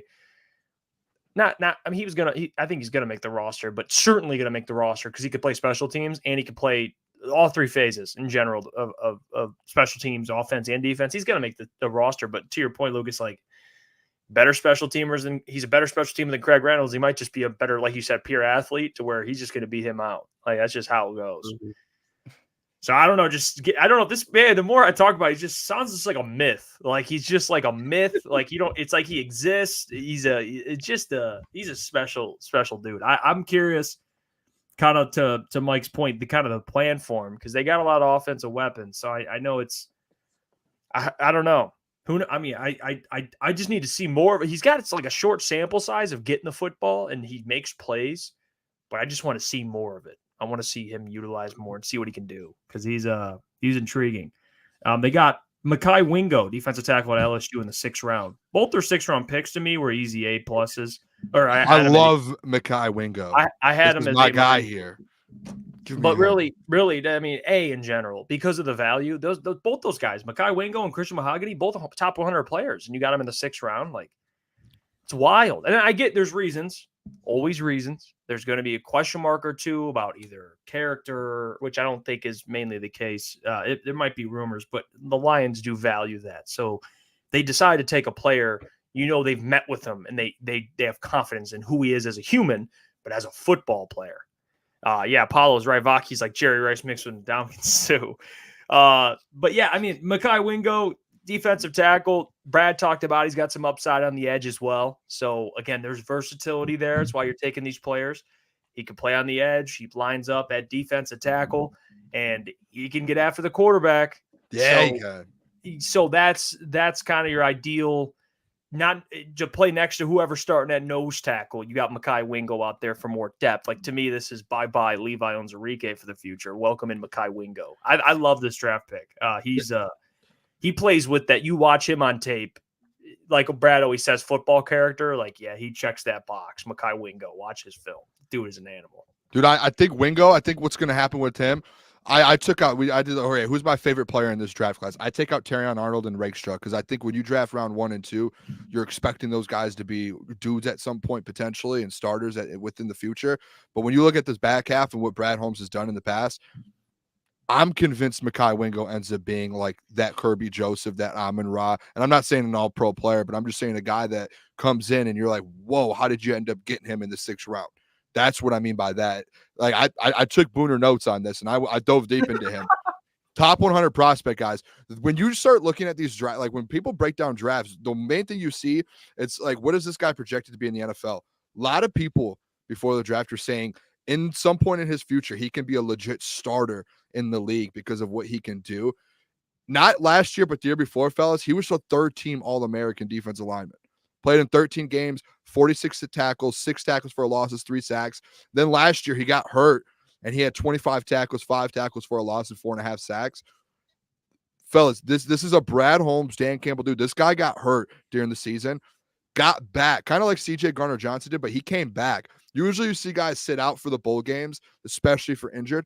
This dude came in and said, I'm going to play in the bowl game. I'm going to come off an injury, and I want to play in the bowl game for these guys, for my team here. And then we also know he wore number 18, which is given to the biggest, like the leader on the football team at LSU. Dude, yeah. So like he is a guy that potentially in the future, I think this year and next year, you could see him in the rotation on the back end, like taking over Levi Onwuzurike, because he's going to come into camp and he's going to compete. Like he's going to be legit come in there and he's going to want blood, and he's going to want to go out there and prove why he fell. And you guys saw his tweet out there. I think he can end up, and the fact that he's a little versatile too, he's a little undersized inside. He's undersized. He brings inside. that Darius Robinson a little bit. He does. And even inside, if you have speed inside a little bit, you're going up against maybe some slower guards, some dudes that can't, not slower guards, but you're going up against some dudes where I'm about to make a play on you. And if you watch his film in the run game, he's quick, gets off the ball, and he's not letting anything come through him in the run game too. So, and if you could throw him on the edge in a different situations, there's a chance this guy, like one of the projections I saw said that he could be a 3-down defensive lineman, which when you see that, you're like, yes, like we just drafted him in the 6th round and they're saying he can be that in the NFL. Sign me up all day. Think about that. You have DJ Reader and Liam. You can throw Wingo in there if you need to. James Houston, Hutch. I love it. I think this is going to be the best value. We're going to look at him like the Kirby Joseph of a couple years ago, to where his rookie year comes around and you're like, oh my gosh, how did this guy fall to you? He's making plays on the football field. Mm-hmm. Yeah, and I think he's going to bring that edge because he certainly didn't think he was going to fall, and kind of he fits that Brad Holmes-esque pick. He's a team captain. Unfortunately, he has battled some injuries, but I'm head-to-head with Booner on this one. I think this is going to be the steal of the draft. We're going to look back on this one and be like, wow, this guy has made a great impact for getting him so late. And like we always brought up, DJ Reader's only on a short-term deal. You have to pay a lien. You certainly have to get something figured out with that contract. So the quicker this guy progresses is only going to help out our situation on the defensive line. And he could make an impact as soon as this year, maybe next year, where he's seeing the full rotation. But I think this is going to be a steal of the pick. And right on, Booner, I was thinking the exact same thing. This is going to be like your iffy of this draft. Yeah, and I mean, Booner comped him to Amon-Ra, which I obviously get what you're saying. He's not going to be an all-pro, but you look at Amon-Ra. His final year at USC dealt with injury. It was during COVID year, and most of his production came in one game. I believe it was against Washington State, where he put up 4 touchdowns in one half. So that's why he dropped. I mean, you look at Wingo. If he doesn't get hurt, he's probably a 3rd-round pick at the minimum, especially because you talk about, like Booner brought up, he would have been the leader of that defense at LSU, especially on the defensive side of the ball. So I think this will be the steal of the draft, and I think, you know what else this means, fellas, and we already kind of hinted on it. Bye-bye, Levi. Bye-bye, Levi. He's gone. He's gone. Good riddance. Good riddance. Bye. Thank you for your time. Broderick Martin, your days are numbered. But I love this pick, fellas. Let's bring on someone who could provide more insight to who the Lions selected. We're going to discuss some winners and losers of the NFL draft, which we'll get to after Scott and with Scott, because I know he's got some opinions on it. Please welcome the man, the myth, the legend, Mr. Scott Bischoff, who joins the show here. Detroit Lions and NFL draft analyst at DetroitLionsPodcast.com, staff writer at FootballGuys.com, and also has a great show, him and Russell Brown. Please welcome in Scott Bischoff. Scott, how you doing? I'm good. How are you guys? We're fired up, Scott. The Lions, interesting weekend. They traded up twice in the 4th round, got some players, got Mr. Giovanni Manu out of British Columbia. I was like, who and where? So we had to kind of do some research. But Scott, now that we spent so much time covering the draft with you, all right, players, and we'll definitely get to some of these draft selections. I know the fellas want to ask you about them. Can we just start with Terrion Arnold? And the Lions trade up 5 spots. We saw what was it? Top 14 players were offensive players. And then you see Latu, first defensive player off the board. And he's a hell of a defensive player. Me and Lukas like him a lot. And Booner came along. He's an incredible player. But Brad said it, offensive draft. What do you make of the Lions getting Terrion Arnold in the 20s and only trading up 5 spots to do so? It feels like since Brad Holmes has taken over, for some reason the Lions get lucky every draft. His first draft, it was Penei Sewell being available at 7, and then Hutchinson being there at 2, and right. It just feels like things are going off the field. It feels like the Lions are in a good position. They're getting lucky. They did again this year with Arnold being available. It's hard to believe he was around, in a position where all they had to do is flip a 3rd-round pick to go get him. It's kind of a no-brainer. But yeah, I mean, 14 offensive players go. It just squeezes all the defensive players down, and he fits what Aaron Glenn wants to do perfectly. So it's a great fit. It's hard to say it was a great pick because it's such a no-brainer kind of a thing, but it's like putting your money on the table, playing blackjack and getting dealt blackjack. Good job. Yeah. Right? So, obviously he's got to grow as a player and become a really good NFL player. But as far as a prospect goes, for what the Lions do, he's it. How often do you think, and we had this discussion earlier too, with just drafting a corner in general. And when you draft a corner in the top 5, hell, even top 10, you expect them early on to, be your number 1 corner, at least challenge that. When you draft someone in the 20s, Scott, what's kind of the expectation for someone like Terrion to come in, be maybe your second corner, and eventually take that spot over? Because the Lions have a lot of depth, and I think this is a great situation for especially a rookie corner to kind of come into with kind of vets around him. But what's a fair expectation for someone like Terrion kind of translating right away into the NFL? So, it's a really good question because you see both ends of the spectrum. You see a couple years ago, Derek Stingley goes 3rd overall to Houston, and it's a rough transition for him, and he's injured, and there's some stuff that just he didn't play great. Year 2 was a lot better, and then a player like Sauce Gardner, who went after Stingley, just lights it up in year 1. And has a bit of I don't want to say down year, but he didn't have the great year like he had as a rookie. But that speaks to the volatility of the position. There's going to be ups, there's going to be downs. You just want to do your best to sort of even all that stuff out. It's nice that the Lions have given him a soft landing in terms of they're not forcing him to go to be Jeff Okudah, right? Like, all right, you need to go out there and lock down other teams' number 1s. Lock them down. That's tough, man. That's a tough job to do. But between Carlton Davis and Amick Robertson and Arnold and everybody else in the equation there, whatever they choose to do and however they choose to make it work is good. It's nice that they're not forced to have to play him against the Justin Jeffersons of the world. But if he plays, and I think Holmes was talking about this, if he competes and plays to a level that he displaces a player like Davis as their cornerback 1, that's great. There's really no negative outcome there where you think, all right, this is not a good situation for a corner to be joining this team. It's kind of the perfect situation. So I don't know if that answers the question, but it's a hard thing to do to transition quickly as a corner. Yeah, Scott, I want to throw this out there too. We did have this conversation in the show here, talking about Giovanni Manu and Christian Mahogany and this offensive lineman. Kind of, it felt that now they're a little more comfortable drafting some depth with that offensive line. And we do know with the Lions, that's like the bread, like the heart of this football team is it starts from the trenches, especially on the offense. Do you see where do you see the Giovanni Manu? I know a lot of people are saying that he was the hidden gem of this class, and then Christian Mahogany falling all the way to the 6. Do you see either of them kind of in the future developing into being a starter on this offensive line, or kind of where did you have them on your board here for the Lions?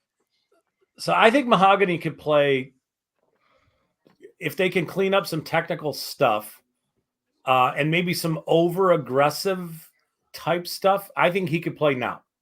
Meaning. Wow.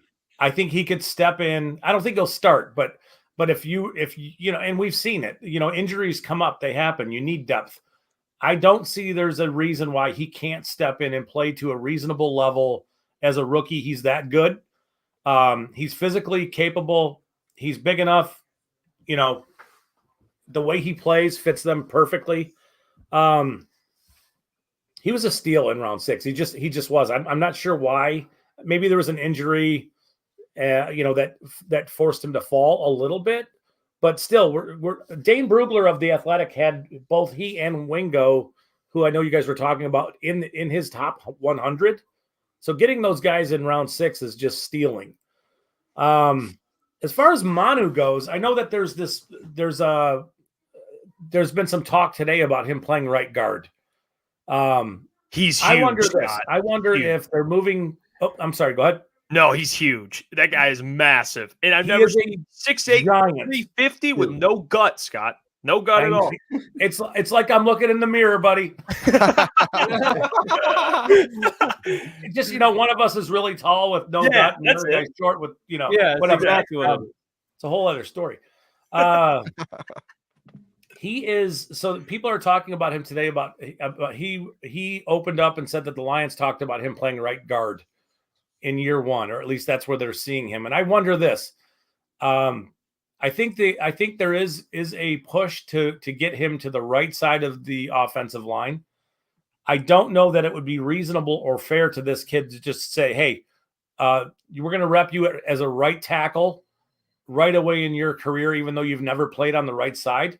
It's different going from left as opposed to, kicking out, from the right side of the line of scrimmage. It's just different.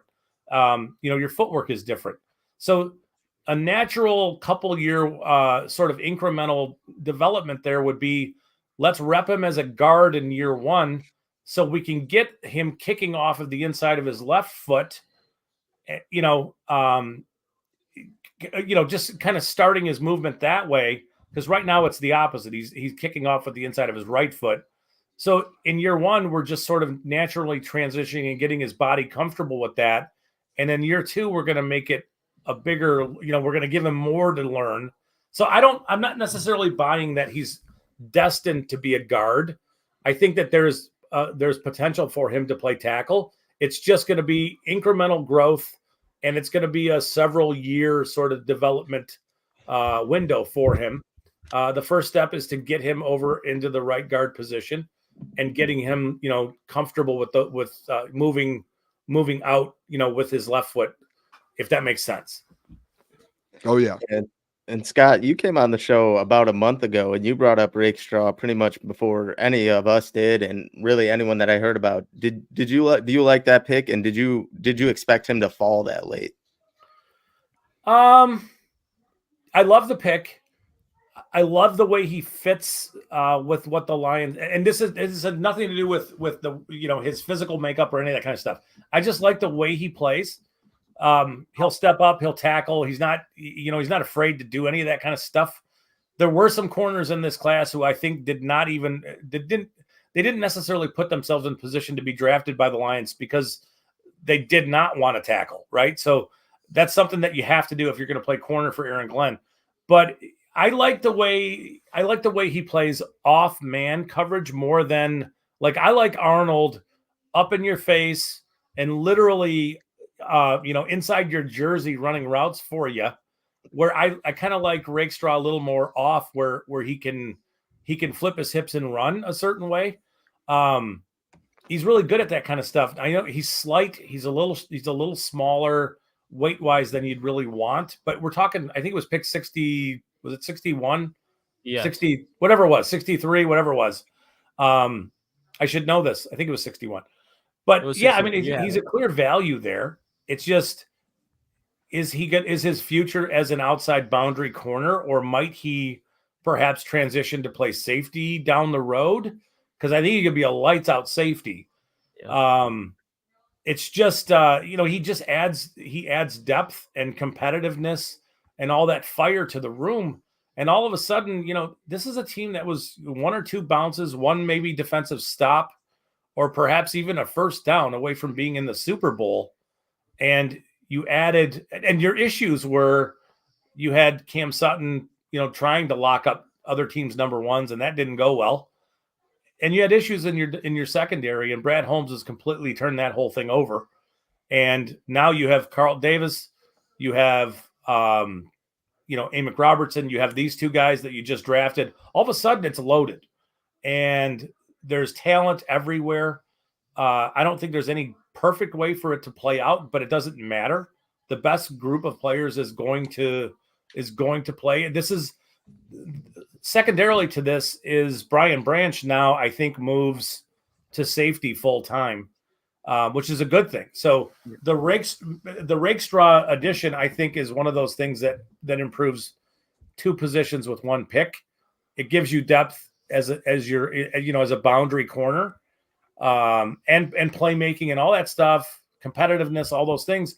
But it allows Branch to get more, to find more of a home where he can make plays. And I think that's as a in the box sort of playmaking safety, kind of a robber, or that kind of a position. So I mean, I love what they did in rounds 1 and 2. I think they got very clear value for what they do. And my assumption, and it's just an assumption, I don't know this, but if we were to see the Lions board, they probably drafted cornerbacks 1 and cornerbacks 2 for what they do, which is nuts to think about. Yeah, I think even Brad spoke on that post-draft, and that's what he said. Yep. He's like, we never expected Terrion or Enos to be there, but they were the top 2 corners on our board, and both of them, when it was time to pick, and we felt like we needed to move up for Terrion and to take Enos in the second round. They were just there, so we took him. Yeah. But a guy that could potentially be joining the secondary with him, and I think, Scott, the most intriguing prospect, in my opinion, as far as what he's going to do, and I said, he's not obviously going to have the impact that Terrion does. He's never going to be an elite corner, in my opinion, lead anything. But the best pound-for-pound football player in Sion Vaki, in my opinion, just because of what he can do on all 3 levels. What do you think the Lions are going to do with him? Honestly, I think he will be their running back 3, and he'll be more a special teams player than anything on defense. That's kind of what I think they'll do. He's really, really effective with the ball in his hands. I know he didn't run a great time, but when you look at the GPS data for him, there were moments where he was in the 23 miles per hour last year. Very, very effective with the ball in his hands. Just very instinctive, and it's natural for him. So I would expect him to be kind of like backup running back, special teams ace. If you think about the new kickoff, all the new rules, he kind of fits perfectly for that. So that's kind of where I think he won't. I'm not sure that I see him playing much on the defensive side of the ball at all. It's more, running back 3, special teams, and being a really important part of things from in that way. And Scott, too, I want to ask you, because we were going to dive into it a little bit here, but just some winners and losers from the NFL draft. I know the Falcons got a lot of flack for the Michael Penix. Not that Michael Penix isn't worth a top 10 selection, but more so the fit there.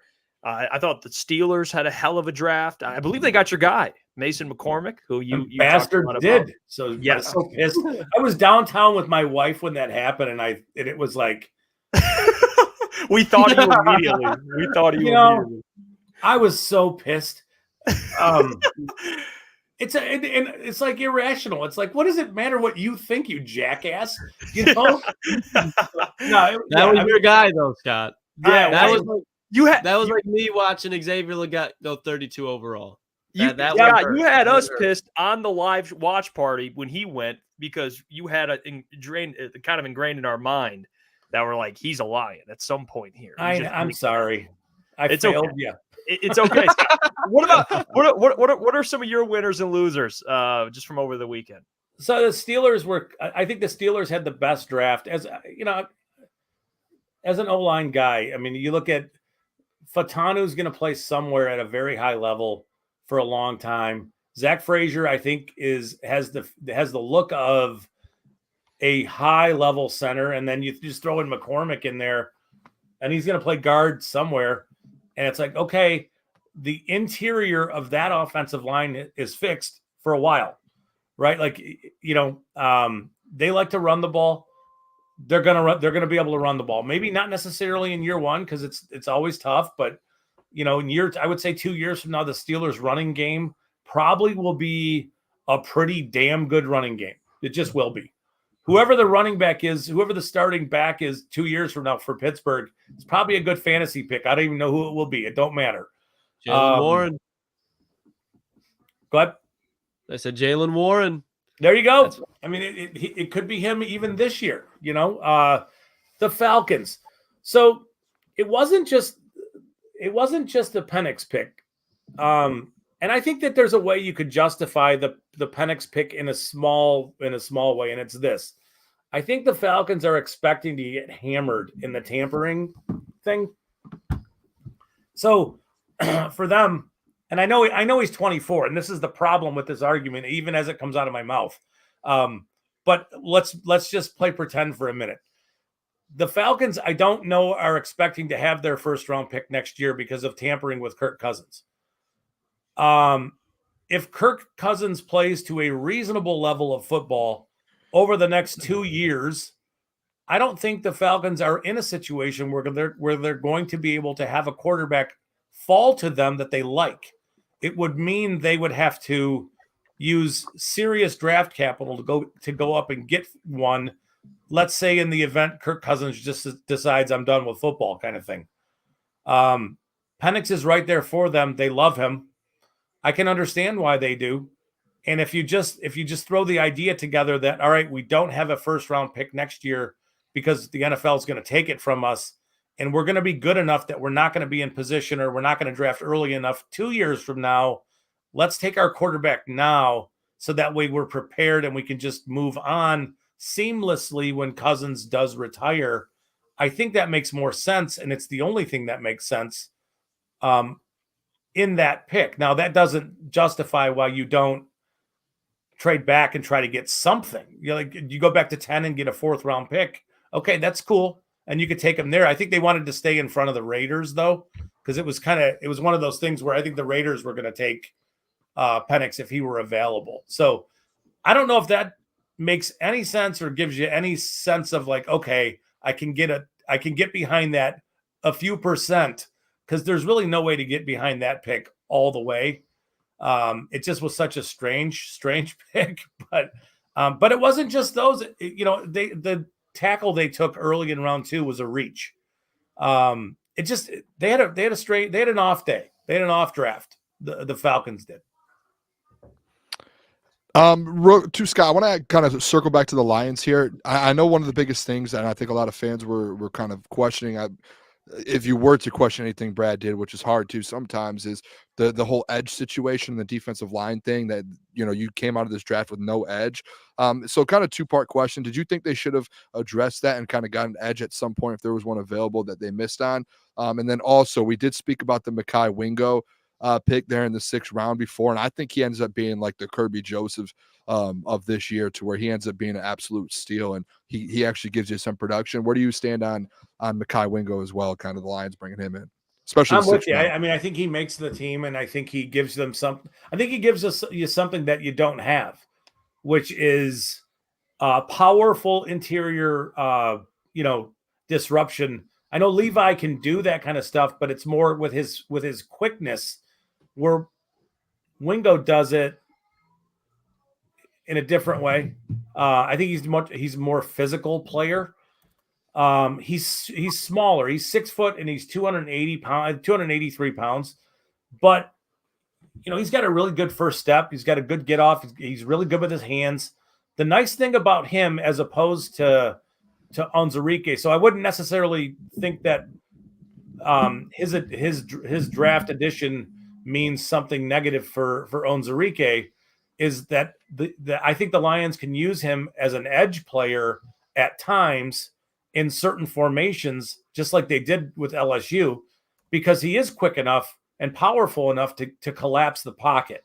So he can do those kind of things when you go into like NASCAR looks, when if you want to condense Hutchinson and say Pascal or Kaminsky inside to get more quickness on the interior, he could be a player that you would stack on the edge and still, get enough pass rush there, but also some physicality It's just an interesting way of doing things. So I think you know, he was a really good pick. I don't. It's crazy to think that he was there. He's a really good player. You could see him flash all the time on film. All the time, he looked like a guy who was really difficult to block because of his hands and his ability just to kind of be underneath an offensive lineman's pads. Yeah, and Scott, the Vikings obviously had a pretty good first round picking up JJ and Dallas Turner. Do you think those guys will be able to pick up the speed fast and fill the shoes of Danielle Hunter and Kirk Cousins? How do you think the Vikings' outlook for the next season looks? Why, Scott? Why Dallas Turner? I mean, okay. Why was he I there? don't know that Dallas Turner is going to fill Hunter's shoes. Like, right. I don't know that he's going to do it both in the short term or the long term. I just, I mean, Danielle Hunter is a fantastic pass rusher. He always was. I think when I looked at Turner, I thought Turner was more of a Baltimore Ravens type linebacker, outside linebacker, like a guy you'd want to play in a 3-4, walked up over the edge, kind of like TJ Watt type of player. He's like 245 pounds. So, I mean, he's a good player. And yeah, I don't love the way the draft played out as far as being a Lions fan. I'm not a big fan of what the Bears did, I don't like Caleb Williams and Romo Duns being, in Chicago. I'm not a fan of that. Jeff just said that's the next Joe Montana and Jerry Rice. I did not.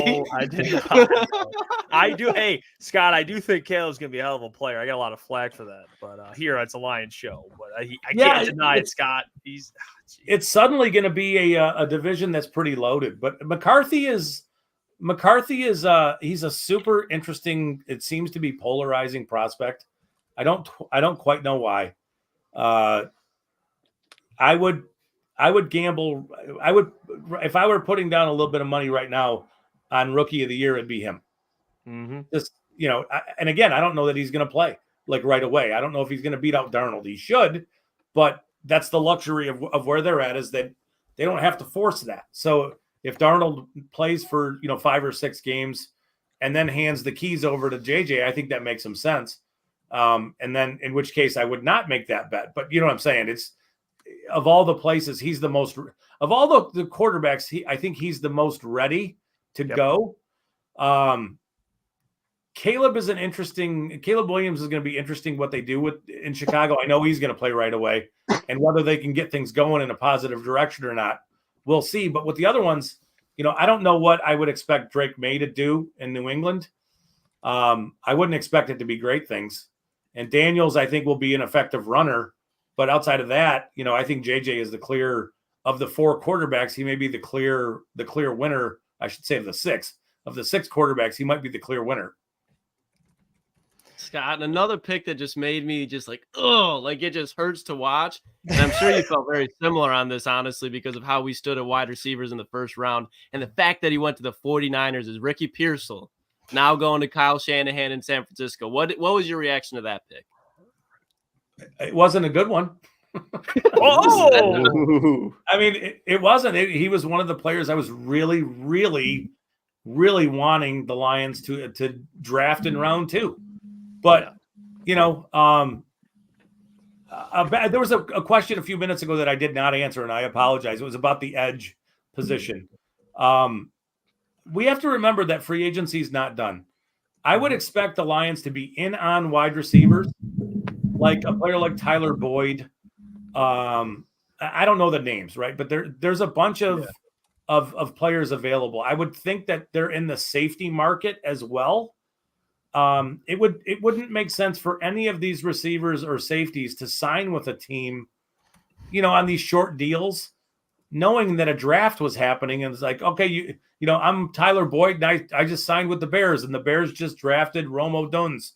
Okay, well, I guess I don't really have to worry about playing too much this year, kind of stuff. So right. I think that, there's a window for the Lions to go address and go find, a receiver, a safety, an edge defender that can come in and bolster what they already have. because that's really where we are now. Is we're talking about the margins and getting a little bit of help, because that's what Holmes and Campbell have done, is taken in 4 years, taken this team from what I would consider was a pretty horrible team post Matt Patricia and Bob Quinn, and now you're looking at, hey, if you want to play for a team that's going to compete to win the Super Bowl, come to Detroit.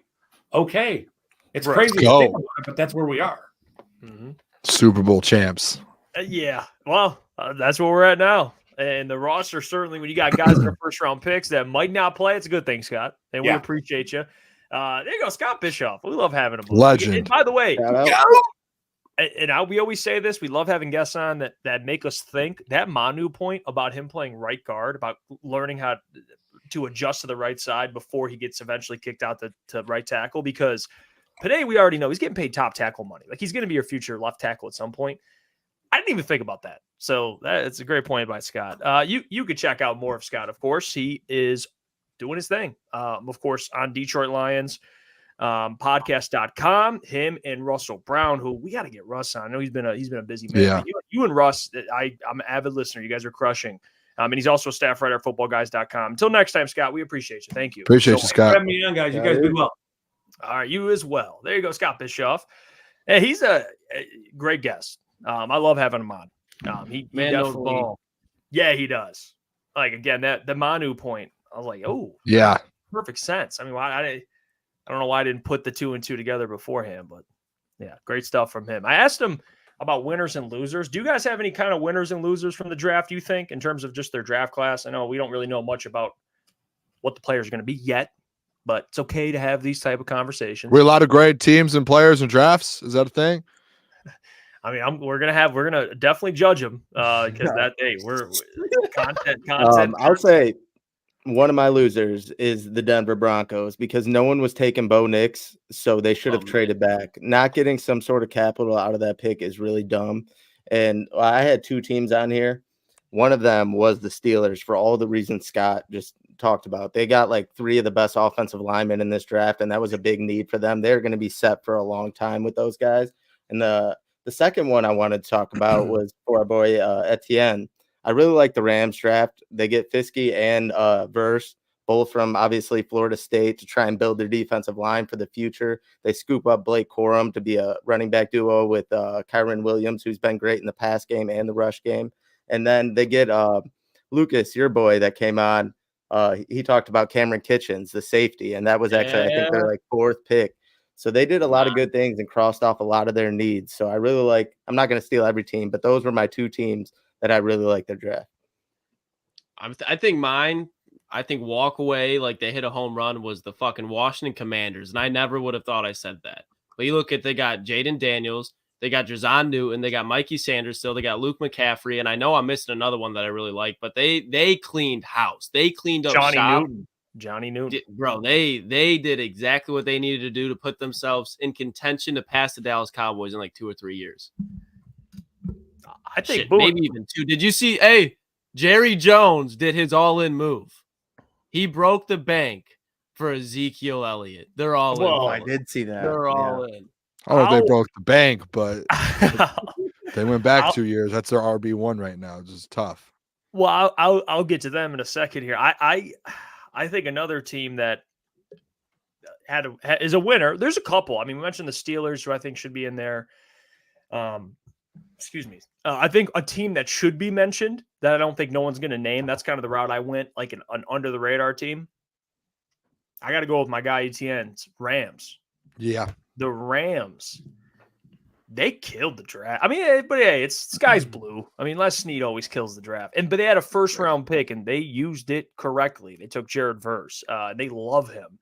They took Jared Verse, Braden Fisk, Blake Corum, Cameron Kitchens.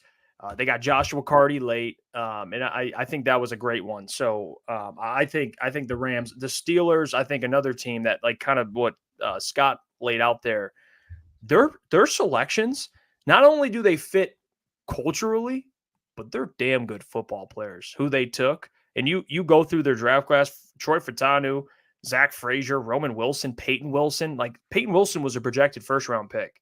And they got basically Troy Furtado, Zach Frazier, and Peyton Wilson, all guys that were kind of mocked around the first round. They got all those guys, Mason McCormick. The Steelers had they had a hell of a draft as well. So those are two easy. I mean, the Commanders had a pretty good draft. I know the Eagles did too. I mean, but Boone, who's the team? Who's the team for you? Who's your winner of the draft so far as of right now? I mean, I think you guys named all of them. I think those are all the biggest winners. I had the Steelers, Commanders, Eagles, the Rams down. Those are the 4 teams that I had. I think the Chargers cooked. The Cardinals, I think the Chargers, you can say, I think their first 3 or 4 picks were really good with Joe Alt, Ladd McConkey, traded up and got Ladd McConkey and Junior Colson. I think everyone you guys named there, I think those are all legit like winners of this draft. You could say, I know we're a Lions show here essentially, but the Lions probably big winners. If you look at the value board, they were they had the best value draft, which is what you look for. So that was mine. I love the Commanders getting Jaden Daniels, Jazon Newton, Mikey, and Luke McCaffrey. I thought that was big time for them. They needed to do something there, and they did it. So I know this. No, go on, Boone. I didn't mean. No, you're good. You're not going to like this, Boone. I think the Bears had a hell of a draft. Of course you did. Jeff's an undercover Bears. I could have told you that before they even drafted you. I mean, he's undercover. They had 4. Well, they had 5 picks, and one of them was a punter. Well, the punter, I get number one. They didn't have a pick except for the 5th round, which they traded up. So the punter, whatever. But Austin Booker, we talked about Austin Booker. I like got Austin him in the Booker, 5th. yeah. Kieran, the tackle out of Yale, they got a tackle, but Caleb and Rome Odunze, it's hard to mess those picks up. But still, I mean, hey, those are good selections. Hey, I'm trying to be unbiased here, but it's pretty good draft. Had 5 picks, and one of them was a punter. I mean, yes, they had 2 top 10 picks. You would hope they got Caleb Williams and Rome Odunze. You're not gonna you would hope they didn't mess that up. Getting cooked.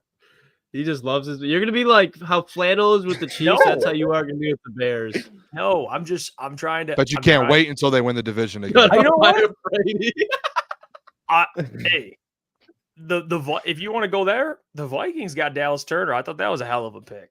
So they had a good draft. The Vikings did decent. I wanted to ask Lucas about this draft. Did you like Baltimore's? Because I thought you brought up Roger Rosengarten. They get Nate Wiggins at the end of the 1st round. Obviously, you're not a huge fan of him. They get Adisa Isaac, and then they get Devontae Walker, the wide receiver out of UNC, and then they top it off with TJ Tampa was like the 4th or 5th round. Yeah. So they got some dudes, and I mean it was kind of spread out, but they doubled down on corner, and they got 2 of the best, you could say, even though Tampa did drop. Ravens. It was a Baltimore Ravens draft. That's for damn sure. And that's where I had Wiggins mocked at when we were doing our final mocks before the draft. I had him going 30th to Baltimore just because he has that Marcus Peters type of build, and he had success in Baltimore. And I think when you double down with him and Tampa, I don't think it's not necessarily Terrion Arnold and Rakestraw, but I mean, one of them's going to hit. I think more likely that's TJ Tampa long term. But then Adisa Isaac in the 2nd round, and then you get Rosengarten as well. I think they had a solid draft. I don't think usually when Baltimore is leaving drafts, they have like a top 5 draft. And I don't think that was the case this year. But then again, they don't really need to because last year they had a damn good draft and they added a couple pieces through free agency, including Derrick Henry, which is going to be a fucking monster. The Ravens crushed the draft. That's actually another one. They great draft. They crushed the draft. I mean, you got 2 corners that should have been top 50 picks, and then you get Roger Rosengarten, who I think he'll be a starter, and then Adisa Isaac, and they got the man, the myth, the legend, Devin Leary. I forgot about that. Hey, got some grit to him too. Tyler Huntley's on watch. It's Devin Leary's show. It's Devin Leary's QB spot now. Step out the way. Yep. Step out the way, Devin Leary's show. Let's get to mail. Well, actually, let's go. Colts had a great draft as well. The Colts fucking cooked. The Colts, yeah, they did. Getting Latu, AD Mitchell. I forgot who they got in the 2nd round, but they cooked. Before we get to mailbag, get your questions ready. Well, what about some losers? Boone, you got a loser? You got a team you Falcons. don't like? They should all be fired, and they should never have a coaching job or a GM job ever in the NFL. I just think that's the dumbest move what they did. I mean, let me pull their draft up real quick. It makes no sense to me. If you have a quarterback and you paid the quarterback, I get Scott's point looking into the future. Do get that. But if you just paid a quarterback, what was it, 200 million or something? Yeah, they paid him like 180. And you do that, and you don't provide him a weapon, you don't provide him something on the defensive end, you just an offensive line, anything. Give that man, you just paid a quarterback 200 or 180 million dollars. Do something for him, and you're not even going to tell him, hey, we're going to go quarterback at 8 overall. I just think that was the dumbest move of all time. And I don't hate, like, they got Braylon Trice in the third. I'm going to be honest, Boone. I like their draft. So I don't love it, but I'm just in the camp where I just miss the days of quarterbacks being developed. And I think either way, and I know Dan Orlovsky said the same thing, and people were saying on ESPN, but I thought the same thing after leaving the draft. I didn't love the pick, but they're winning the NFC South regardless. And they got better on the defensive front, which is what they needed to do because of the top half of the defense last year, top half of the league. They're going to be a run-first team that's going to be able to, I think, finally use Kyle Pitts and Drake London how they're supposed to with Kirk Cousins. But Kirk Cousins is also coming off a torn Achilles. We also happened to Aaron Rodgers last year, literally on the first play of the season for them. I don't think that's going to happen again. But over the course of the 2 years, Kirk Cousins has missed seasons besides the torn Achilles. He's an injury-prone type of quarterback. I don't hate it just because I think the more you sit Penix with as polished as he already is, you give him a little bit of time to kind of fine up and tune things. If you look at Kirk Cousins' contract, it's like he only in the third year of that contract, he's getting paid $10 million. If you're about to win a division and you draft a quarterback in the top 10, that's just dumb. I'm just going to be honest. I don't with how the like, what if the Lions had an 8th pick and you just won the division and you're going to draft a quarterback? The NFC South is so shitty, though. It's so shitty. They got the Panthers. Derek Carr is not winning with the Saints anytime soon, and the Buccaneers just re-signed Baker Mayfield, who they'll be solid, but they're not the Falcons. Let me ask you: retires, that team's going. What if the Lions drafted a quarterback in the top 10 because Jared Goff? The conference is different, and the teams are different. No. I'll answer that question. You're not looking to win that conference, you're trying to win a Super Bowl. Add a piece. They kind of did that with Hendon Hooker, though. No, just a different spot. In the third round. You're looking at the fourth round. Go ahead, Jeff. A top 10 pick is different from a third round pick. If the Lions won the division, or let's say not even that, because the Falcons technically haven't won the division yet. They're trying to. So let's say it's a year you expect to win the division, and Jared Goff is 36, coming off a torn Achilles. I wouldn't mind it. I'll be honest. I wouldn't mind it because you're not only planning for now, but you're planning for the future. Your argument's fair, Booner. Like, that's why it's not like I don't think you're wrong. It's just like, for me, Michael Penix is a top 10 pick. He's worth that, in my opinion. So I don't hate where he went. To me, if you're competing for a Super Bowl, if you want to take that step to the Super Bowl, I don't care if it's a weak division or not. You're not in this game to win weak divisions. You're in this game to win Super Bowls. And if you just signed a quarterback for $180 million and you're looking to go win a Super Bowl and win the NFC, what are you doing drafting a quarterback at 8 overall when there's Roma Dunze there? There's big time pieces that you can sit there and say, this could be a big piece of a Super Bowl winning team. But they're not going to be picking top 10 anytime soon, too. They won't, but exactly. But if you can get a piece to win the Super Bowl and have a chance to do that, I just don't. I'm just saying, like, with Kirk. And I think they know that too. Like, Kirk Cousins isn't. So why'd you pay him $180 million then? Because in that's the it right there. Again, my point. Fire the GM. You don't pay a quarterback $180 million if you don't think he can win a Super Bowl. I think the owner, especially, I can't think of his name off the top of my head. Regardless, Arthur Blank. He's been watching Desmond Ridder for the last 2 years. He says, go get me an actual quarterback. And that's a quarterback that's going to win divisions and can potentially win you a playoff game or two. So it's going to keep your job. And they had the money to go and do so. And I think he's going to bring you more success than trading for Justin Fields. But in the NFL today, to have that, you got to pay the top tier money. I get the point, Booner, but I just think long term, whenever you let a quarterback develop, it tends to work out when they have a lot of talent. And I think in the NFL today, it's going to work out. I just think it was dumb because you're trying to win Super Bowls. I don't care how bad the division is. I don't think any player in the top 10 there helps them gives them a better chance to win the Super Bowl than they were already. I don't, because you could say the Roma Dunze, but at the end of the day, they're a run-first offense that has Bijan Robinson and Drake London and Kyle Pitts. I think that's enough on offense, especially to win the NFC South. It's too much on that's Michael three Penix. weapons. I want to do Mailbag. Yeah, I'm with Booner on here. There's, I get it to a certain extent, but it's still a dumb pick. But we can get to Mailbag. All right, let's get to it. We got some questions here. We'll start Ed O'Neill. Start us off. Mailbag. The Lions were in a position to select Caleb, knowing everything we know about the character. Would he have ended up a Lion? He seems more like a me and not a team guy. It's for you, Jeff. Yeah, it's Jeff. I mean, he seems more like a me, not a team guy. Is the most BS narrative. Like, please you watch every Caleb Williams interview known to man. He is, because what would suggest he's more of a me than team guy? I don't understand, like the painted nails, or he's a little different. Like, I don't know. If let's say the Lions were in a position to select Caleb and they didn't have a quarterback, yes, I would hope they don't fuck that up. And I don't think Brad would.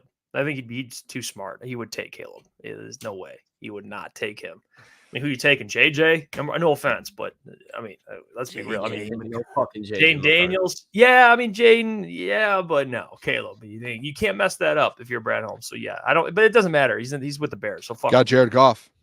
Yeah, and you got Jared Goff, so it doesn't even matter. Coach Walk, Mailbag, a little off topic. I watched tape of Betts. Quick first step, not a sure tackler, and he's 28. A lot of NFL teams showed interest. I think Davenport, Houston, and Betts will be fine. I'm interested to see what happens. I think fine's a great word for it. They'll be fine. They'll be fine. I think the fact that they brought in DJ Reader is what's not making me just absolutely panic as far as this defensive line goes. That's like especially because he's a veteran that in playoff games has arguably played his best compared to when you look at his regular season. He's good in the regular season, but in big moments, he steps up. And to go with Aleem, I think Aleem's a guy that can potentially get you 9-10 sacks, and that's what you want on the opposite side of Hutch. So that's why I'm able to sleep all right at night. Yeah, I think they'll be good, not great. I think it really kind of all depends on the health of James Houston. If he kind of has that same year one and that type of impact, they'll be good. But I'm not counting on much or banking on much out of Davenport and Betts. I think he's cut before the season starts. Yeah, that's a good point, too. I didn't even. I'm sorry, Boone. I don't know where you're going with it, but I don't want to ever ask for a man to be cut. Like, I hope he makes a team. Hope he takes care of his family. But if I'm giving you a prediction, I don't think he makes the roster. He could be on the practice squad. I think that's it could happen, and I hope maybe it does. But no, sorry, Booner. What am I off on this? What do you think, Booner? No, I mean, I don't know. I don't know. It's so hard. We don't know about CFL guys. We've never seen it, especially a guy like this. Like 15 sacks in the CFL. I don't know if he's going to get cut, Jeff. I'm just interested to see on this other side of Aiden Hutchinson what their thought is. They obviously think they didn't address it at all so far in free agency, and they didn't address it in the draft. So they obviously feel like they have someone in that room or a committee that can do something. So I'm interested to see what Brad Holmes was thinking here. I trust him. Even though last year he said we have the right guys in this room, and they didn't. I don't know why I'm holding on hope with Brad Holmes in the end room, but I think it's because he's done it in different position groups, and I think he can do it eventually here with the line. I hope so, and the new Terrell Williams too. So hopefully that kind of changes a couple things. And there's still free agency left too. Don't you dare compare Matthew Betts to Cameron Wake. Cameron Wake was a specimen of a human. That man was a beast and one of the most underrated defensive ends of the last probably 10 to 15 years. Loved enthusiasm, though. We'll get to Panda Sam, then we'll get to that guy. Trey Henderson. We don't even need to just take that down. Shout out Panda Sam. Panda Sam, we appreciate you. We addressed that. We don't think it's going to happen. Love the idea, but it's just so unrealistic. It will never happen. That guy up north, Mailbag. What is one position you guys will be keeping an eye on post June or training camp cuts to sign before the season? Got two. Edge and wide receiver. Oh, yep. Wide receiver. Yeah. Edge and wide receiver. Right. Those are the two. No, I think that should be the universal. I think the most realistic one is wide receiver because there's actually I think Michael Gallup actually just signed with the today. Raiders. Yeah, so I think wide receiver. Huh? You see who's taking workouts though, Boone? Mm-mm. Mr. Jarvis Landry. Yeah, he's actually at a camp. I think he's with the Jags camp. He's with the Jags camp. I just think wide receiver it's the most realistic because there's some out there like DJ Chark and Odell. Like there's like a group of guys out there right now. I don't know about the D end though. I would love for someone to get added at defensive end. There's one more I saw in here I wanted to get. Oh, look at Ed O'Neill. Thanks for the $5. He says, so to try and understand, Jeff D rides Caleb, Lucas D rides Jordan Love, Booner D rides JJ. Does that mean Gentry's the man to back us up with golf? I mean, Gentry. I'm a golf guy. I don't D-ride any quarterback, but I think like D-ride Steve Yzerman if you had to pick one, probably. Oh no, and something about that. Steven Stamkos will be a Red Wing next year. They just got 4-1 by the Panthers. He was just had his little moment, his Stephon Diggs moment, staring down the ice. This is my prediction right now. Patrick Kane or not, Steven Stamkos will be a Red Wing next year. Hold on. Hold on. I gotta get. Hold on 1 second. I gotta get. Am I like that with Jordan Love, fellas? I just don't realize. I don't think. Yeah, that one kind of surprised me. I don't know. I'm just glad that that was the time that I wasn't called like a golf gobbler or anything. So I'm happy for that. Yeah, I mean, I think we said once that Jordan Love and Goff is close, and that they took that as like you ride Jordan Love. Stand on that. Yeah, I mean, yeah. Well, that man Ed proved me wrong. You proved me wrong. It's hard to back me down from that hill. All right, we'll get out of here. We appreciate you guys. What a great show. We'll be back tomorrow. The rest of the week, we'll have some special guests on. We're having book Wednesdays. We'll have John Macaroon on, help us talk some draft. Man, we appreciate you guys. Great weekend. You guys showed support all throughout the weekend. I saw a lot of you guys in the show today. You guys were in every single stream. I saw all comments on every video we posted. So thank you for your continued support, and we'll catch you guys tomorrow. Yep. Hit the like button. Subscribe. Until tomorrow. We'll see you. Peace.